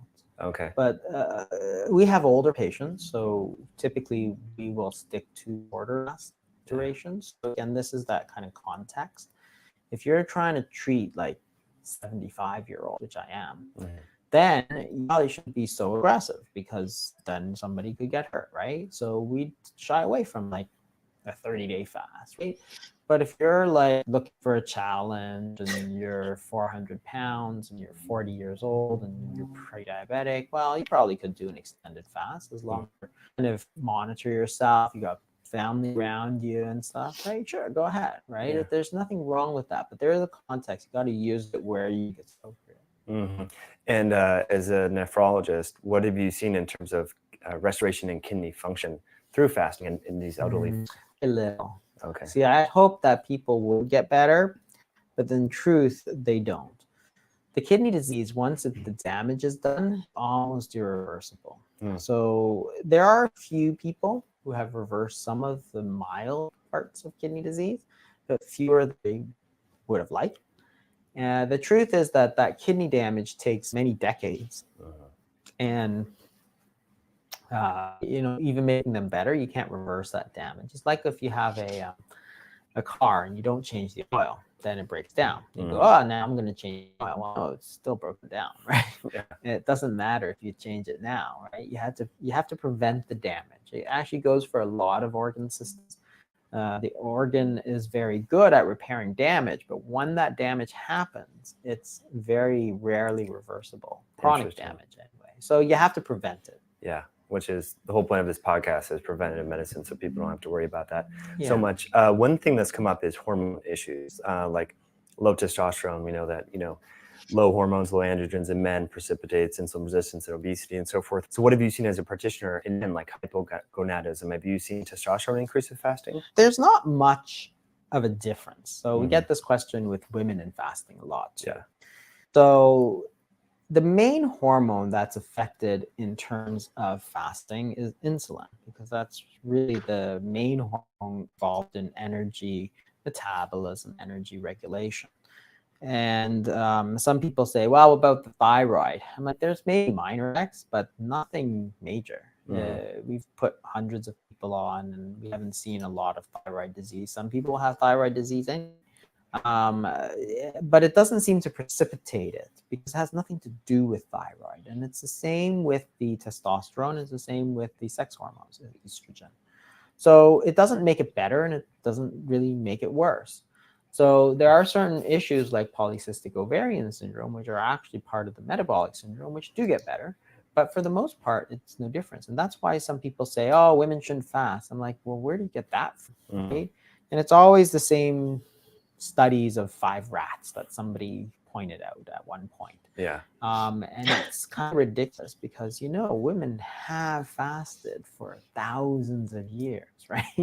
Literally millions of women today fast, right? All the Muslims, all the Christians, right? Muslims doing Ramadan. We just passed Yom Kippur, and it's a day of fasting during Lent. Millions of women fast, right? So literally hundreds of millions of women fast at some point during the year. So if they're going to have problems, like, don't you think we would have heard about them, right? Yeah. If we heard about them, then somebody would have said, maybe the Prophet Muhammad or Jesus Christ or Buddha would have said, well, look at all these women with fasting, we shouldn't do it, right? Because otherwise we're going to kill them all, right? Or if you're going to, but again, it's all context. So there are women who shouldn't fast, pregnant women, breastfeeding women. And if you're underweight, because if you're underweight and you have no fat, you should be fasting, man or woman, but the women are going to lose their periods, right? So yeah, they shouldn't be fasting. That's just common sense, right? Yeah. You turn around and blame the fasting when it's like, well, you should blame your own stupidity, because if you are seriously underweight, then fasting is a super bad idea, right? You see the same kind of hysteria around anorexia. I just want to say, because in the last live stream, I actually talked about my approach to fasting or not fasting. I was asked that. So I sort of naturally fall into my eating pattern, fall into some sort of intermittent fasting. But I never attempted sort of anything more than 24 hours. And it's because my body just screaming and kicking and not wanting to do it. So I think it was 1 year after I started eating sort of keto way of sort of, ketogenic way. And I was looking to a lot of material with autophagy, sort of intermittent fasting or prolonged fasting. And I did try my body. So I was maybe slightly underweight at that time. So, this goes back to your body will tell you what is correct, what is the good thing to do. Even though I was totally buying to sort of, doing slightly longer sort of fasting, my body just refused to do it. By the 22nd hour every day, my body was just going, no, you have to eat something. And I'm glad that I trusted it and respecting my body's wishes rather than go, well, fasting is really good, I must do a 2-day fasting or anything like that. So it's really, we're made differently, and we're in different stages of our lives, and you really need to listen to your body. So it's not one idea fits all. It never is, because we wouldn't be here. If reduced calorie diet might be working for some people, maybe low fat even works for some people, but clearly it doesn't work for everybody. So we're looking for different solutions. And, a lot of people put fasting as one thing that you have to practice a certain way. You don't. You absolutely don't. You have to listen to your body, or you're going to get best scenario, you just get fed up and give up, or you can do some damage to your body. So if you Dr. Jason Fung mentioned about body weight, it's kind of true. If you don't have a lot, it probably puts on more burden to your body when you're going to some sort of fasting. Maybe some yogi in the mountain, they're very slim, they still manage to fast for, I don't know, a month, but it's not for everybody. So, you need to respect what your body is telling you. The nervosa. Yeah. Oh, let me just wind back a little bit. Because when you talk about fat, serious thing, when it's like, well, you should blame your own stupidity because you shouldn't be fasting, man or woman, but the women are going to lose periods, right? So yeah, they shouldn't be fasting. That's just common sense, right? Yeah. But we turn around and blame the fasting when it's like, well, you should blame your own stupidity because if you are seriously underweight, then fasting is a super bad idea. Right? You see the same kind of hysteria around anorexia nervosa. Yeah. Oh, it's ironic actually, because we talk about fasting. The first thing people say after they roll their eyes is they say, nobody's going to do that. And then you say, well, hundreds of people do that. And then shortly thereafter, then you're going to give them all anorexia. I'm like, okay, first you thought nobody would do that. Now you think they're going to love so much that they won't stop doing that, right? It's like, come on, you can't have it both ways. And it's always funny because it's, okay, first of all, anorexia nervosa is a psychiatric disorder of body image, right? So it's not simply you're not eating, it's because your mental state is disturbed so that you think you're seriously overweight when you're not. That's not what fasting is, right? So it's like saying, oh, you shouldn't wash your hands. You're going to get obsessive compulsive disorder. It's like, okay, that's dumb, right? And it's the same thing. Second thing is that it's not that much fun, right? It's not like I'm going to get hooked on it like cocaine, right? I mean, I've treated hundreds of people. It's a challenge to get them to do it, right? Even when they have a lot of motivation to do it. Anorexia is almost the last thing on my mind. But again, here's the context. If you're a 60-year-old woman who is 250 pounds, type 2 diabetes, you need to lose weight, anorexia is not my concern anywhere in the top 1,000 medical problems that could come up, right? So don't talk to me about I give them anorexia. Nobody in that patient profile is going to develop anorexia nervosa. In fact, many of them won't do it because they just don't want to, right? If it's an 18-year-old model from New York who has a body mass index of 16. Yeah, I wouldn't do fasting for her, but that's just common sense, right? So this is the whole thing. Anorexia nervosa is a serious problem, but fasting, which is only the symptom, is only part of it, right? It's not the disease, right? It's only what they do because they have this disease. But it doesn't mean that you should throw it out as a therapeutic option for everybody. So in terms of hormones, you know, thyroid hormone and sex hormones and all these other hormones, they're really not that affected that much. Interesting. We're really talking about the insulin and the counter-regulatory hormones. Cortisol is a question, though, because it does go up, right? Cortisol does go up. It's part of the counter-regulatory hormones. So if you have problems with high stress levels, increased cortisol, remember, fasting is a stress to the body. Right? Yeah. So there are things that stress the body that are good, right? There's also bad things too. But exercise is a stress to the body too, right?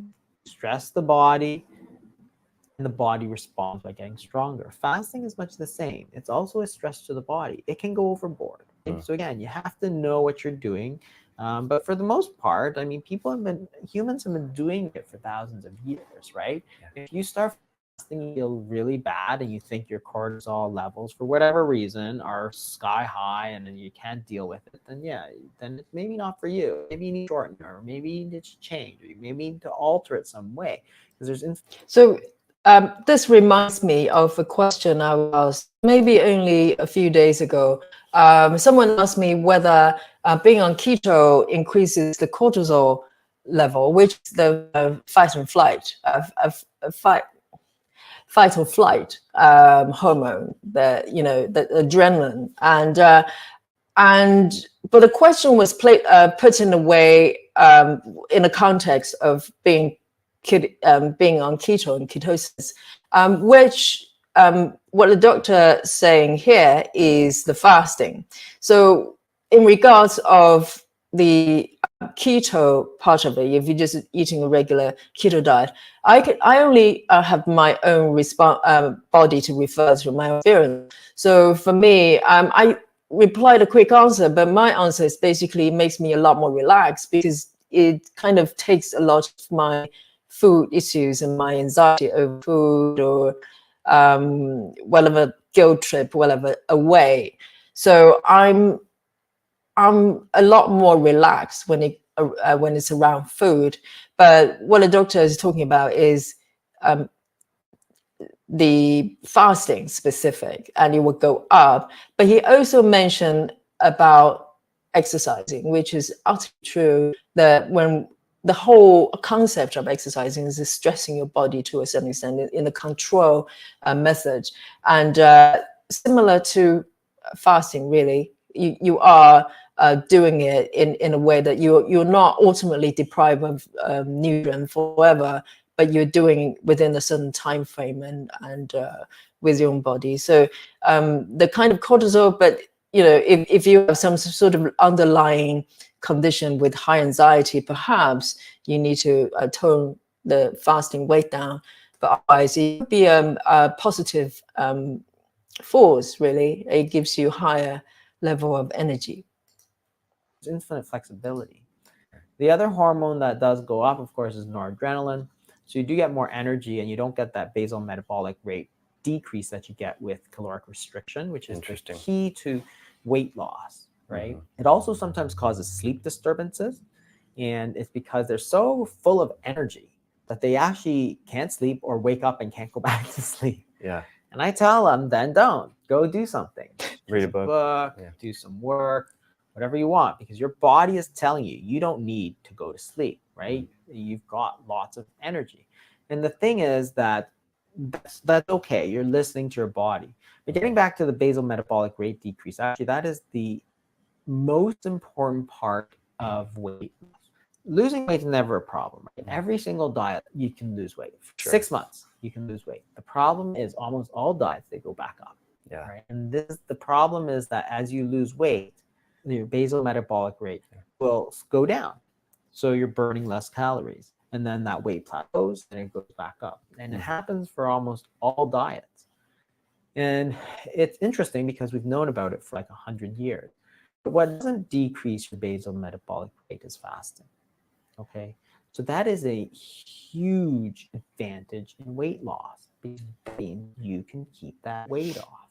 Right. So it's huge. So if you compare, for example, this recent study that I was talking about, where they compared daily caloric reduction to alternate daily fasting, you can see that the caloric reduction decreased their basal metabolic rate by about 80 calories a day, which was statistically significant, whereas the fasting one increased by about 29, which was not statistically significant. Wow. Right? P value of like 0.48 or something like that, right? Okay. So in other words, what it tells you is that caloric reduction reduces your basal metabolic rate. Fasting does not, right? Huge advantage. It's like almost impossible to emphasize that enough, because that is the one problem that always occurs with weight loss. It's the weight regain, weight plateau. Forget about the weight loss. Everybody can lose weight on almost any diet, right? That's why the same results are always great. It's the BMR, right? The BMR. Yeah. The other one is hunger, of course. But what I think is interesting about that particular study that you're talking about, if you look at the end of 1 week, I would imagine the calorie intake is pretty equivalent. Would you say? Or it's for which one? Well, between both the intermittent fasting group or the alternate day fasting versus there's two studies actually. So one of them actually controlled for calories, which is very interesting because they controlled for calories. So intermittent fasting versus caloric reduction, same number of calories, same weight loss at the end of 6 months, right? But that's not key. Key is the long term, right? And unfortunately, they didn't go past 6 months. But what we found was that the insulin resistance was much better with the fasting group, and the insulin level was much better. So again, a reflection of the insulin resistance. Yeah. The other study was actually not calorically matched. So the fasting people were eating less calories than the caloric reduct people, yet did not reduce their metabolic rate. Right? Powerful. Very, very powerful. Like it's so important. That part is like so important, because that is the key. Like, I don't know why nobody else talks about it, because that is, that, right? All those studies, for example, that recently came out about the Biggest Loser studies, right? So that got a lot of press, rightfully so. They're good studies, right? But what they pointed out. Let me quickly pause here. So his doctors was talking about the basal metabolism, or whatever it is. It's basically, plainly, is the how many calories your body burns. Is the metabolism, really, that we normally refer to, is like how many calories you burn in an hour or whatever it is. So what happens is, when you like we've all done low calorie diet, and he's about to talk about the Biggest Loser study. So if you have seen that program, it's basically about a group of people who have weight issues, they're overweight, and they send to this place like boot camp, and they get controlled diets, they exercise a lot. And then at the end, I don't know what period, they get weigh in, and in the end, there's a person that loses most weight that wins. Whatever you think about that study, about that program, is basically most of them lose a lot of weight. Okay, but the study, the doctor is about to talk, the interview is going to get into, is what happens afterwards, and this is the key. I think no one would disagree that if you sort of go into some sort of diet, everybody can lose weight, but it's what happens afterwards. So with calorie reduced diet, is as your body mass reduces, the rate that you burn calories also reduces. It makes perfect sense, because it's proportional to how much weight you carry. So the issue with calorie restriction diet is you will get to a point, we call it plateau. It probably happens to other forms of diet as well, is when you can no longer lose weight. So in order for you to lose weight in a calorie restriction diet, you have to keep reducing it in order to get body to lose more weight. But it's not sustainable, because at some point that you can't go any lower and you can't exercise more. You know, you only have so much time and you still need nutrients for your body. So you hit that point where your body just go, I can't do it anymore. And that's when everything bounces back. You need to start increasing the calories you take in, and that's when the weight comes back. So because your body, you know, basically cannot sustain that kind of continuous reduction of calories. And that's why low calorie or any form of diet that, you know, eventually reducing the calories, that alone does not work. It makes perfect sense. Was that the reason why practically nobody could keep that weight off was the decrease in basal metabolic rate. Except for, I think there was one person, and it is very interesting because the other person had bariatric surgery, which is, you know, another form of very severe caloric restriction, right? What happened to his metabolic rate was it went back up. I'm like, wow, fascinating. Yeah, very interesting. So really, I mean, if we can kind of summarize the intermittent fasting or alternate day fasting as a kind of protocol people want to embark on, how is it different than calorie restriction? Is it probably is affecting signaling molecules throughout the body in a different way than just cutting your calories isn't, epigenetically or vice versa? Yeah. See, the thing is that everybody tries to pretend like it's all about calories, but you've got to get out of that mindset, because the calories really has nothing to do with it. Fasting is about time not eating, right? It has nothing to say about calories. The calories is 0, right? But it's really about the time that you don't eat. It's about changing your hormones, changing your insulin, changing your growth hormone, changing all that, right? It has nothing to do with calories, right? So everybody says, well, fasting works because it reduces calories. Well, no, because you can compare the two and you'll see that there are differences. So it's not all about the calories.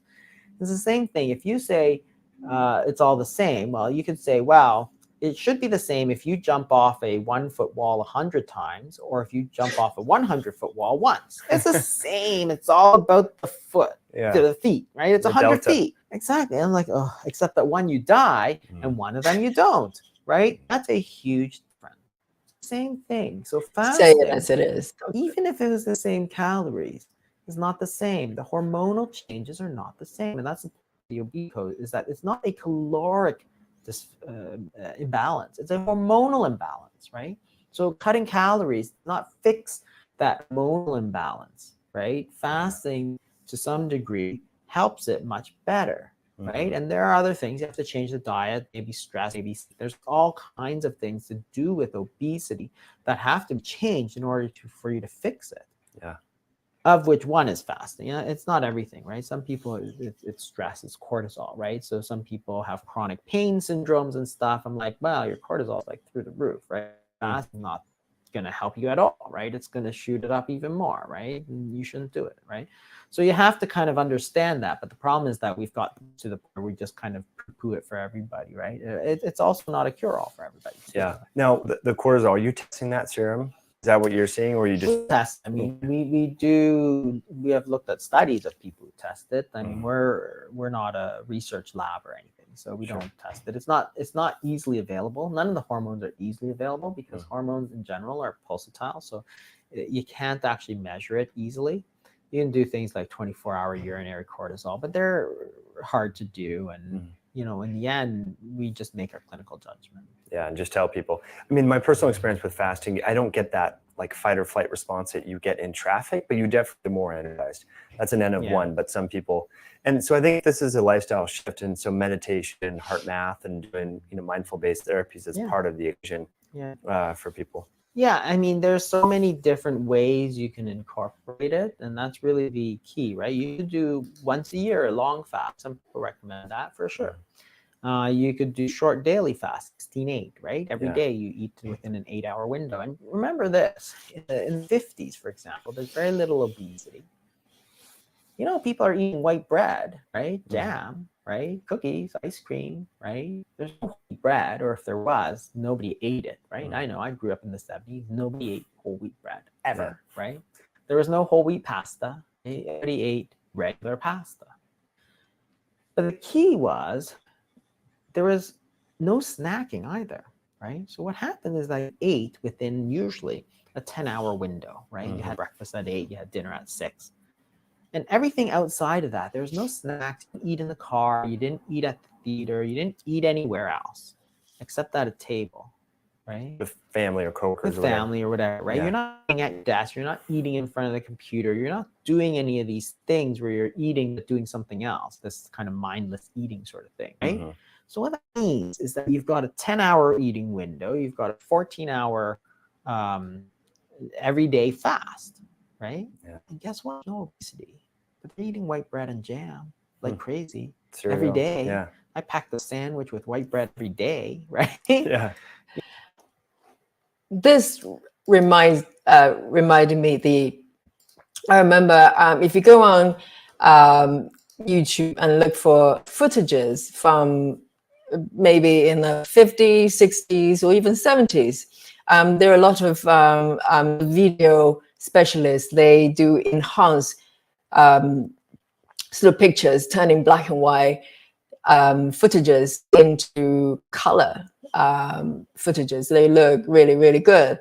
And I remember seeing a clip of Piccadilly Circus, which is a central part of London. I live in London, in the UK. And so in Europe in general, the buildings are preserved because of the, the historical value of them. So the square looked very, very similar to the way it is today. The signs are different and people dress in different clothes, obviously. I think the clip I saw was in the 60s. And I remember watching that and thought there was crowds of people moving around. And I was thinking, there isn't one single person look remotely overweight. It's weird because now you walk on, you go to High Street, there are people in all shapes and sizes. But if you watch the footage, which is not a selected crowd, it's not like, in a fashion event or anything, they're just random people coming to the town center, the city center. Literally no one was remotely overweight. And this was the 60s. And Dr. Jason Fung was talking about the 50s. I don't know if it's true they never snacked. Maybe food just wasn't that ready. But the eating pattern, and he says something quite key, sort of, a key term is mindless eating. And we kind of tune into, get into the habit of doing something else while our eating. So eating is no longer the focus. And I think the habit of eating definitely has a lot to do with maybe coincide with the fast food chains that arrive. When did they arrive? McDonald's and stuff like that. Maybe sometime in the 80s, late 80s, something like that. And you do the math, it's not about just bashing some, some people can live on fast food and nothing happened to them. But, there's a correlation between these events from happening, the change of eating habit in terms of how we relate to food. We see it purely as a fuel source to a certain extent and for quick comfort and pleasure, maybe because life becomes more sort of stressful. So there's definite correlation there. And not even 50s.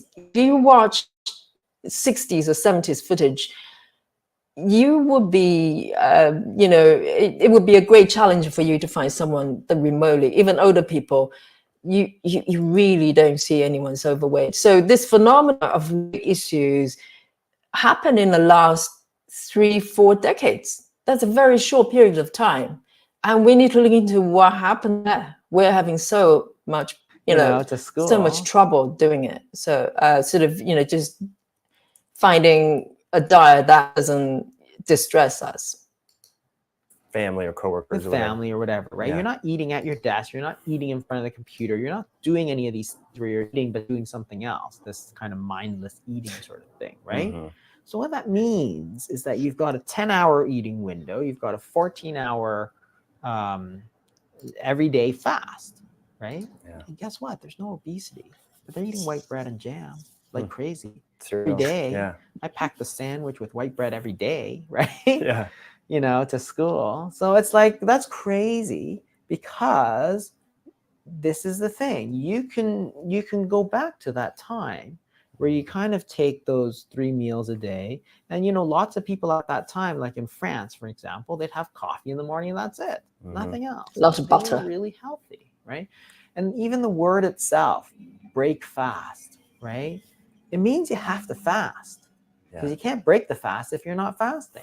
It's a part of everyday life. And we lost that balance. And for some reason, we listen to real fools that keep telling us, oh, you got to eat the minute you roll out of bed. Like, if your feet hit the ground and you don't have like a cereal in your mouth, you're going to die, right?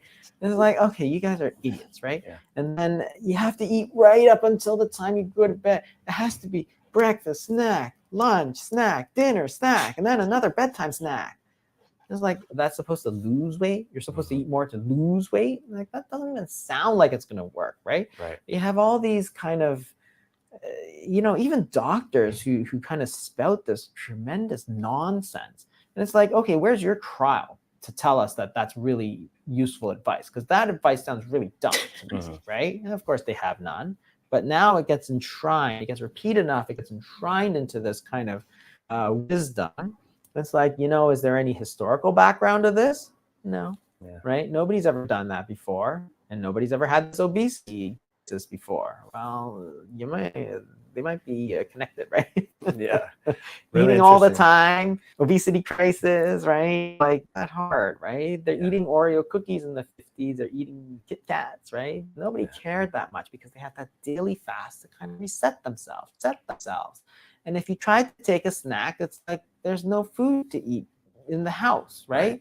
There's a cold pot roast from leftover from dinner, right? You had to actually cook it and prepare. Mom had, exactly. Really It's great not point. like it's not like there's stuff just lying around. But now we pretend like, oh yeah, we're gonna leave like granola bars around and stuff, sugary granola bars, so that you can have a little snack at nighttime so you can lose weight. I'm like, oh my god, right? Yeah, that's a really good point. I can't believe people actually tell you this stuff, right? It's insane. Really insane. Interesting. Let's go back a little bit to the bulletproof coffee situation, where some people are using like MCTs to kind of mirror the metabolic phenotype of calorie restriction or of intermittent fasting by going into ketosis. Is there any problems that you see with that in your Not clients? really. So if you understand the physiology, all the benefits of fasting, or many of the benefits of fasting, come from reducing insulin, right? Well, pure fat has almost no insulin effect. So if all you're consuming is pure fat, you're getting a lot of calories, but you're not getting a lot of insulin, right? So therefore, you're getting almost all the benefits of fasting. And guess what? That's a lot of people have said that it really helps them, and the fat keeps them full and makes the fasting easier. And I'm like, hey, if that works for you, then I'm good with that, right? Now, for other people, I find that it slows down their weight loss, and I said, well, then don't do it, right? But theoretically, from a physiologic standpoint, if the point of fasting is to lower insulin, and the fat fasting or the bulletproof coffee also is, yes, it's fine. So I actually think that there's a lot of good reasons to believe that that would work. Yeah, and along those lines, a lot of the folks, John and other folks in the ketogenic diet space doing research in drug-resistant seizures and so forth have found that intermittent fasting and the ketogenic style of eating go hand in hand. Oh, absolutely. And so there's a lot of the crossover there. So I think it's important that we're having this conversation. Yeah, the ketogenic diet and intermittent fasting are really just along that same spectrum.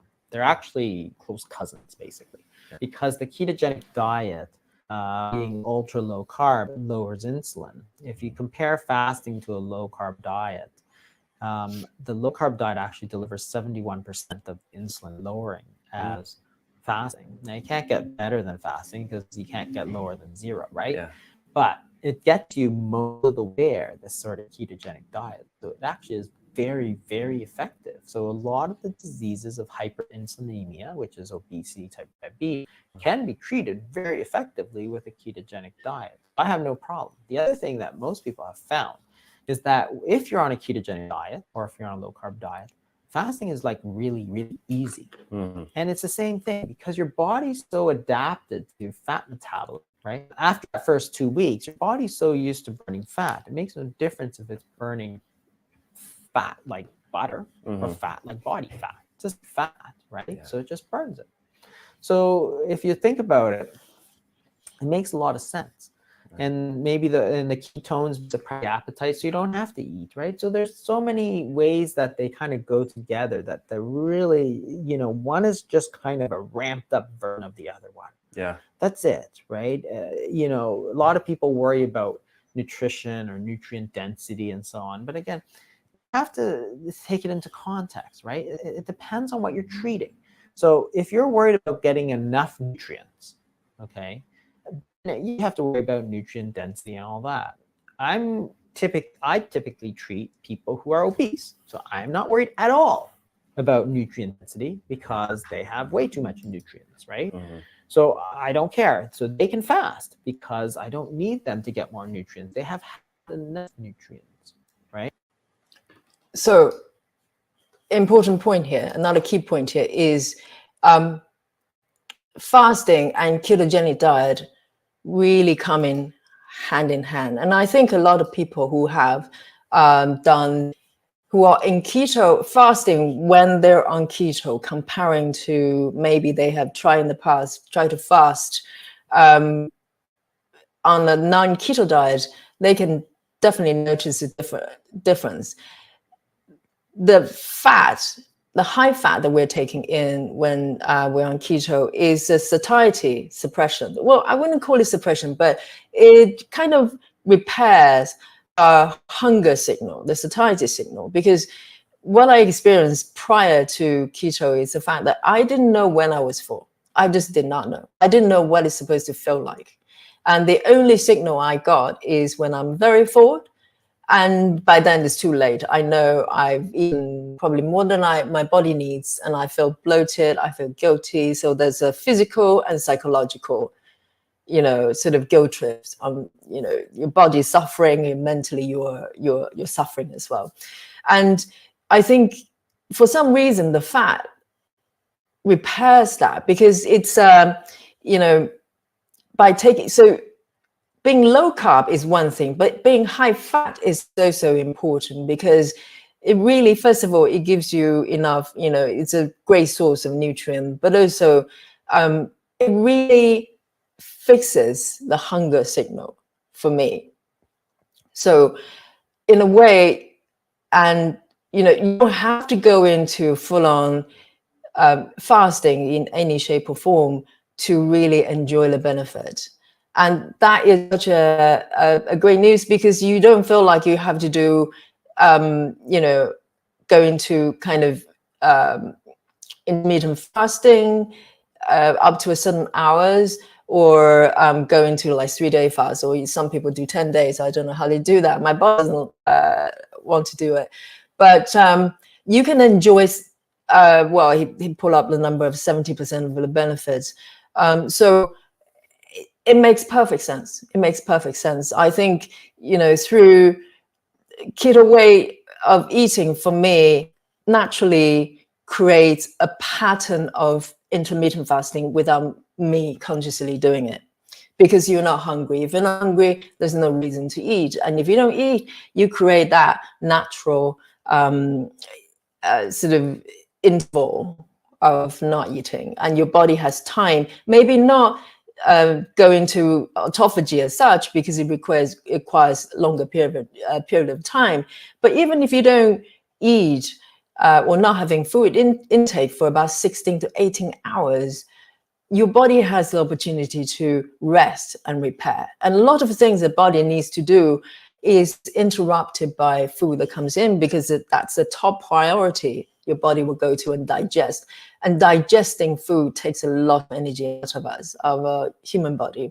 And you know that because when you eat a heavy meal, you know it. You feel tired. So your all the is dedicated to digesting the food. The brain function takes a back seat. Other functions take the back seat, and definitely healing and repairing your body is way at the bottom of the list. So by creating that natural break, which is a lot easier to do when you're on keto, because the lack of hunger, then you can just naturally, through day-to-day living and eating delicious food when you're hungry, only when you're hungry, then you're enjoying a lot of benefit. It really makes a lot of sense, and that's the beauty of these two concepts. Even though the video is focusing on fasting, but it's totally applicable if you just on any form of ketogenic diet. Right? Yeah. They don't need more nutrients. Why do they need more? Like, what nutrient are you talking about, right? They're gonna get like scurvy or something, right? I don't think so. Yeah. Right. So that's the thing. So if you're, on the other hand, kind of one of these performance athletes and you're looking to build muscle, so if you want to build muscle, you got to take more muscle because you got to deposit it to build muscle. Yeah, you better worry about getting enough protein. Sure. Right. If you're obese and trying to lose weight for health reasons, then you don't need to. Right. So there's a difference, right? And I kind of keep that in mind all the time when you take what somebody says, because that's where everybody gets into trouble, right? Somebody takes what I say in a context where I'm treating a 65-year-old diabetic woman, and they're like a 22-year-old CrossFit athlete. Yeah. Exactly. I'm like, yeah, what I say doesn't apply to you, right? Whereas the ketogenic person who's taking super high protein because they're looking to build muscle, yet that doesn't apply to this 70-year-old man who weighs 350 pounds, right? He doesn't need more protein. He needs to break down some of that protein on his body before he starts taking more. Right? So always keep that in mind, because we're talking about different things, and it all depends on what you want to do. If you want to build muscle, then yeah, you got to adjust it. If you want to lose weight, you got to adjust it. If you want to treat diabetes, you got to adjust what you're doing. Yeah, really good. I love that context. It's everything. It's really important. It's everything, yeah. And so that encourages people need to think for themselves a little bit and do trials on themselves. Take this information and customize it a little bit to their own lifestyle and needs. And speaking of your own lifestyle, and Dr., I want to kind of pick your brain a little bit. These are 3 final questions that we ask every guest on the podcast about your morning routine. So you've written 2 books. You have a busy practice here, and then also in the hospital with kidney patients. I know your morning is pretty valuable, probably with family, but you stay up on research. You have a great blog and all that. So what does the first couple hours of your day look like? Well, I don't eat breakfast, right? I usually just have a coffee. That's kind of Monday to Friday. Saturdays and Sundays, I usually will have breakfast because it's, again, kids family time, right? Yeah. And then usually I'm right into work. I drop off the kids and I'm right at work, right? Yeah. And then I'm either in the office or I'm in the hospital, depending on which day it is. So when you do your creative time, writing, thinking, reading, staying up on research? Writing, I write mostly, it's mostly like 1 blog post per week. That's about what I do. So I try to maintain that. It's not bad. The book itself, the books are kind of more compilations of the blog posts, but there's a lot of work to be done, taking them, organizing them, so editing them, so it flows properly, right? The blog posts, it's where I think interests me that week, right?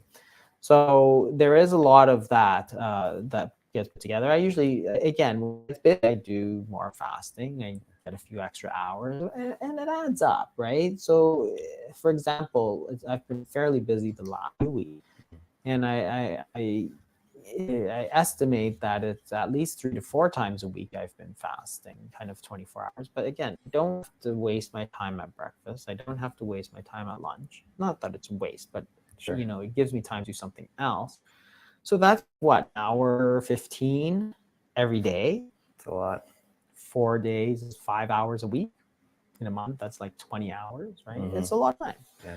And if you need the time, then it's good to be able to kind of use that when you need to. So that's where I kind of get a bit of extra time to do what interests me and what I want to do, right? So that's kind of what I do, right? In the kind of down periods, it's more like twice a week, right? Because everybody likes to eat, right? Yeah. So I go eat more, right, at lunchtime or whatever it is. But when I get really busy, then I probably do less. That's really awesome. I mean, because a lot of people complain, I don't have time to exercise. I don't have time to do this. Yeah. And that's a great way to create time is just, I mean, let's face it, eating, meal prep, driving to go get food, even healthy food like Whole Foods, you're seeing traffic and driving around and waiting in line. So yeah, it's not just the eating, but you got to remember the planning, the shopping, the cooking, then the eating, then the cleaning up, right? So it's the same at breakfast, right? It's like, it's not like shower and get out of here, right? And it's like the coffee, it doesn't take any time, just hit it, right? Yeah. That's it. Ready to go. Yeah, exactly. That's really funny. So let's talk about your favorite herb, nutrient, botanical, or whole food substance. Macronutrients are covered on a desert island. Vitamin D, omega-3s are covered. What other performance boosting substance or longevity boosting substance would you bring with you?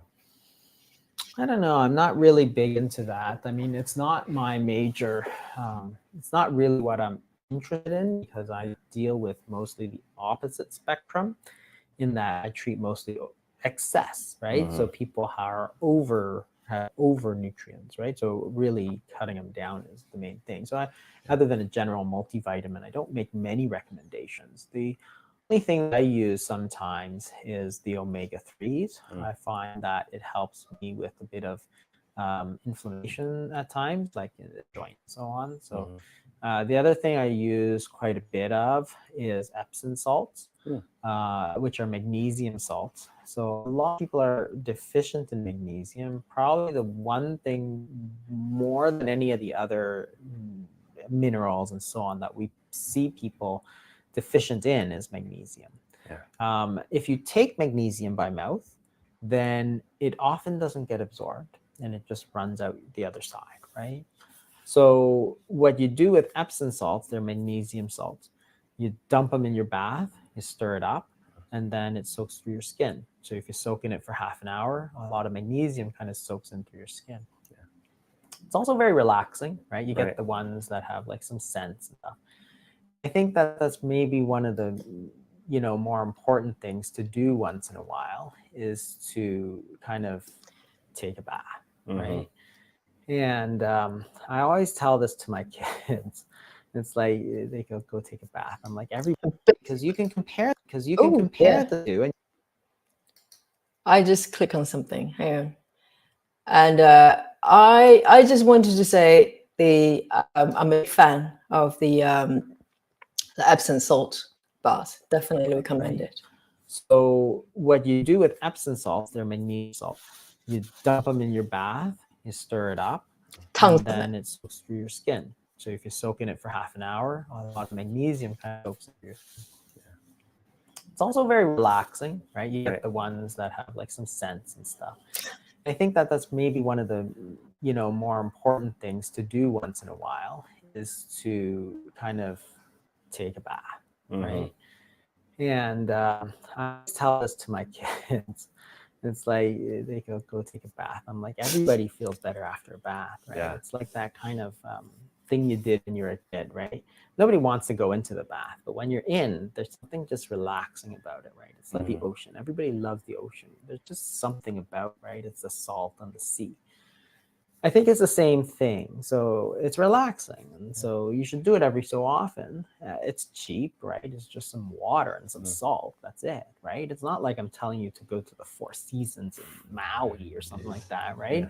It's cheap. It's like $10, a big bag of salt, and run a bath. And it's actually, I think, does people a lot of good to do that every once in a while. Soak in it allows you to kind of ruminate on things, think about things. Because let's face it, when you're just driving around and shopping and doing errands and, getting birthday cards and taking your kids to this and that, there's not a lot of time to just kind of sit down and think. And sometimes that bath and the Epsom salts and a bit of that, the aromatherapy sort of idea, I think it's sometimes really helpful for people. Like the cortisol, it's the cortisol story, right? It kind of takes it down a notch. Absolutely. And like you said, it's a good delivery system systemically for that magnesium. Interestingly, just as a side note, Dr. Fung, interviewed a lot of people that treat autism, and that was one of their therapies in addition to like a gluten-free, dairy-free diet was Epsom salt baths. A lot of parents reported great feedback with that. So after learning about that about a year ago, I started doing that a lot with my daughter. So it's a cool way to calm her down too. The kids don't even know. You just pour the magnesium in there, and they're goofing around the bathtub and having a good time. They know they're getting all the magnesium, which is pretty cool. Well, they have all these nice scents, so I do that for my children as well. One is kind of a teenager now, so he doesn't take baths, right? But the other one still likes to take a bath sometimes, and he actually likes the scent of it. So then he loves to take it. He doesn't know anything about the magnesium either. I just throw it in because it's fruity or whatever. I get one whenever he wants, right? But it's that kind of scent. He likes that, and so he uses it, right? Yeah, really great point. So final question, if you were to bump shoulders with the future president of the US or Prime Minister of Canada, someone from the World Health Organization in an elevator, just have 30 seconds to share with them a health or lifestyle tip that you would want them to know to maybe influence policy around. What comes to mind, and what's the most important thing that they should know about? Well, I think that we need to teach people about their potential of fasting, because if you think about it, what we have here is a therapy that has the potential to change the entire health system of the whole world. Because most of what we do now is diabetes, high pressure, and all the downstream stuff, heart attacks, strokes, and all that. But you can take care of all of that for free. Right? The only thing that you need to do is apply that knowledge, right? You don't need to put money in it. You already have all the dietitians, you have everybody there, but we need to spread the knowledge of how to do it. Because hey, if you don't eat, you'll lose weight. And hey, if you lose weight, your diabetes will go. And hey, if you don't have diabetes, you won't get diabetic kidney disease, right? So now you've been able to prevent all this disease, probably like 50% healthcare budgets of the US and Canada for free, right? That's an amazing, amazing thing. So who wouldn't want to do that, right? I mean, that's why we have to do it, because, you know, it has so many benefits, but it has like real consequences for the patient. It's preventing diabetes, preventing amputation, preventing heart attacks, strokes. From a society standpoint, it's saving a hell of a lot of money, right? And not only that, it's saving a big way, which is by preventing people from getting sick. That's why we're using less, hospitals, right? And all that stuff. And moreover, people be more productive. They feel better in anti-anxiety and productivity, workplace, marketplace, being more friendly with your friends and family because you're in a mood, I've found. So love that tip. So as a final kind of parting ways here, I know you're big on social media, you have a great blog. If folks want to connect with you online, what's the best way they can do that? They can go to my blog. It's www.intensivedietarymanagement.com. I'm also on dietdoctor.com, which is like a great resource for low carb recipes, intermittent fasting. There's a subscription site for that where you get kind of extra material, but there's tons and tons of free material that's just tremendous stuff. So definitely either of those is great. Cool. Dr. Fung, really appreciate you coming on the show. Okay, thanks so much. Well, there you go. We made it. We got to the end.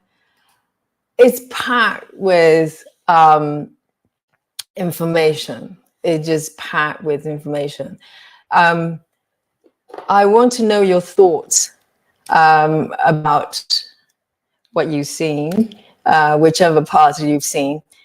For me, this was kind of one of the definitive content that I came across when I went on this journey.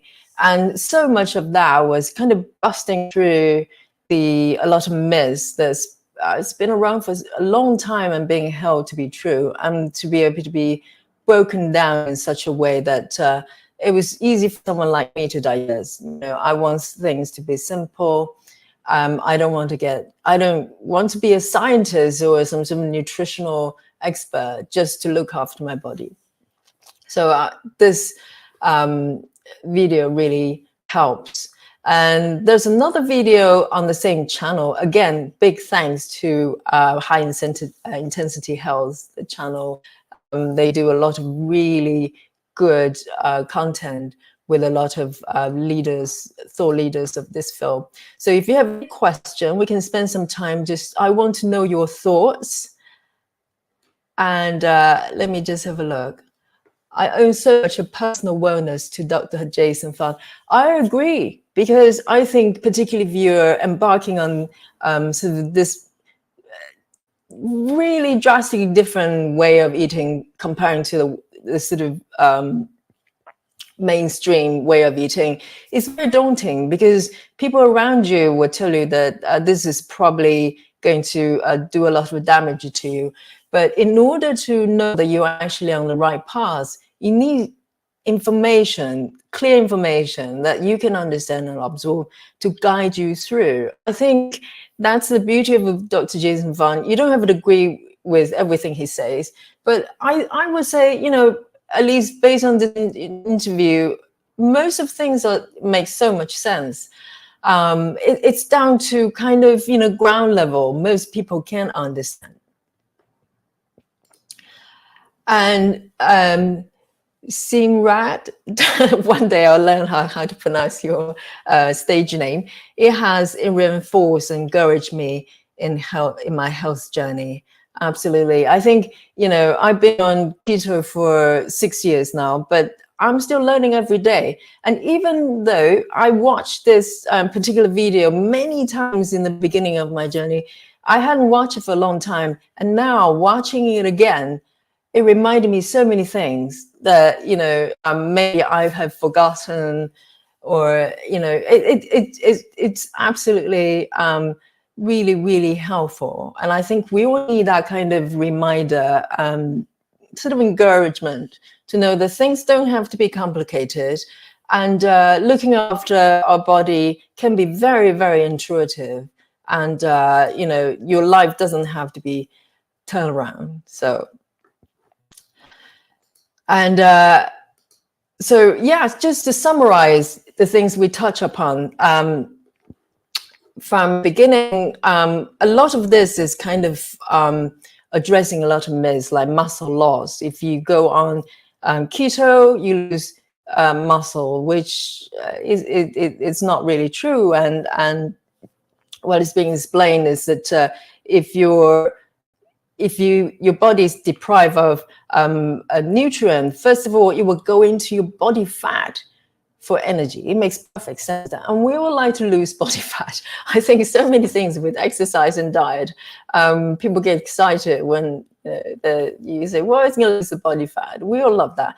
And for some reason, we just think that if we go into some sort of intermittent fasting, first thing is going to go is protein. It doesn't make sense. So the doctor is saying that of course, it wouldn't do that. The body would be very stupid if it does that. It goes to your saving account, which is where your fat is, and use that up before anything. I mean, ultimately, if you, let's say, if you trap in a mountain for a month, eventually, yeah, it will probably, you know, it will hit a brick wall at some point and start to consume the muscle. But ordinary control fasting, it's just no reason your body would do that. So, and that's one myth. And also about calories as well. And this really kind of transformed what I think about calories. Every day I get asked my recipe from the viewers going, you know, how many calories this is. And it's, for me, it's a dumb idea. I know it's a very difficult concept for people to absorb, because we're, from day one, when we think about health, we think about low calories. By reducing the calories, everything will work out. And we all know it's not true. And we know it's not because it's here. Because if it worked, there's no reason we need to find an alternative. So calorie doesn't work because in this video, it talks about the metabolism, the basal metabolism, which is how fast you burn off the energy. And that will gradually reduce as your body lose weight. But if your weight loss is based on reduction of calories, at some point you're going to hit the brick wall, because you can't reduce it so low that it's not sustainable. So eventually you have to increase, and that's when the rebound comes back. And we see that time and time again. They mentioned the Biggest Loser competition where people lose a lot of weight. And that bit, there was one bit, think we watched very carefully, it was my fault, is that when they talk about Biggest Loser, the study afterwards is pretty much every single participant gain weight back, and some even gain more weight than what they had when they were before the competition. And it's because the rebound effect, the body just cannot do it anymore. But they mentioned there was one exception, which is a person who had the weight loss surgery, basically having the stomach reduced so little that you can only take in very little food. And obviously that procedure is very controversial because it's a major surgery, and it's not something that one should consider under normal circumstances. But only that one person did not gain the weight back. And I think what they're trying to draw the inference from is that through that surgery, essentially the person is fasting to a certain extent because they can take in a lot of food, and also because they're forced not, because of the physical restriction, the person is physically not able to take in more calories than the person would like to, perhaps. So one way or the other, it's a combination of it could be through calorie reduction because of physical restriction, but also maybe inadvertently the person is going through some sort of fasting because of the difficulty or the restriction to eat. So it's extremely interesting. And at the end, they touch upon the absent bars, and I'll definitely recommend it. I love two guys talking about smelly bars. It was just so sweet. So Epsom bars, what I do is that I just buy they come in 500 grams or 1 kilo at a time, and I'll chuck in half a bag or sometimes the entire bag if I'm feeling extravagant, and just in the warm hot water and just soak in. And apparently if you take supplement, magnesium is very hard for body to absorb, but through taking a bath and soaking your entire body, your skin is the biggest organ of your body. So basically you allow your entire body to take in the minerals. So that's a really good tip as well. I definitely recommend it. So let me know what you think in the comments or in the chat. And thank you for watching this video with me. It's about sharing information. And the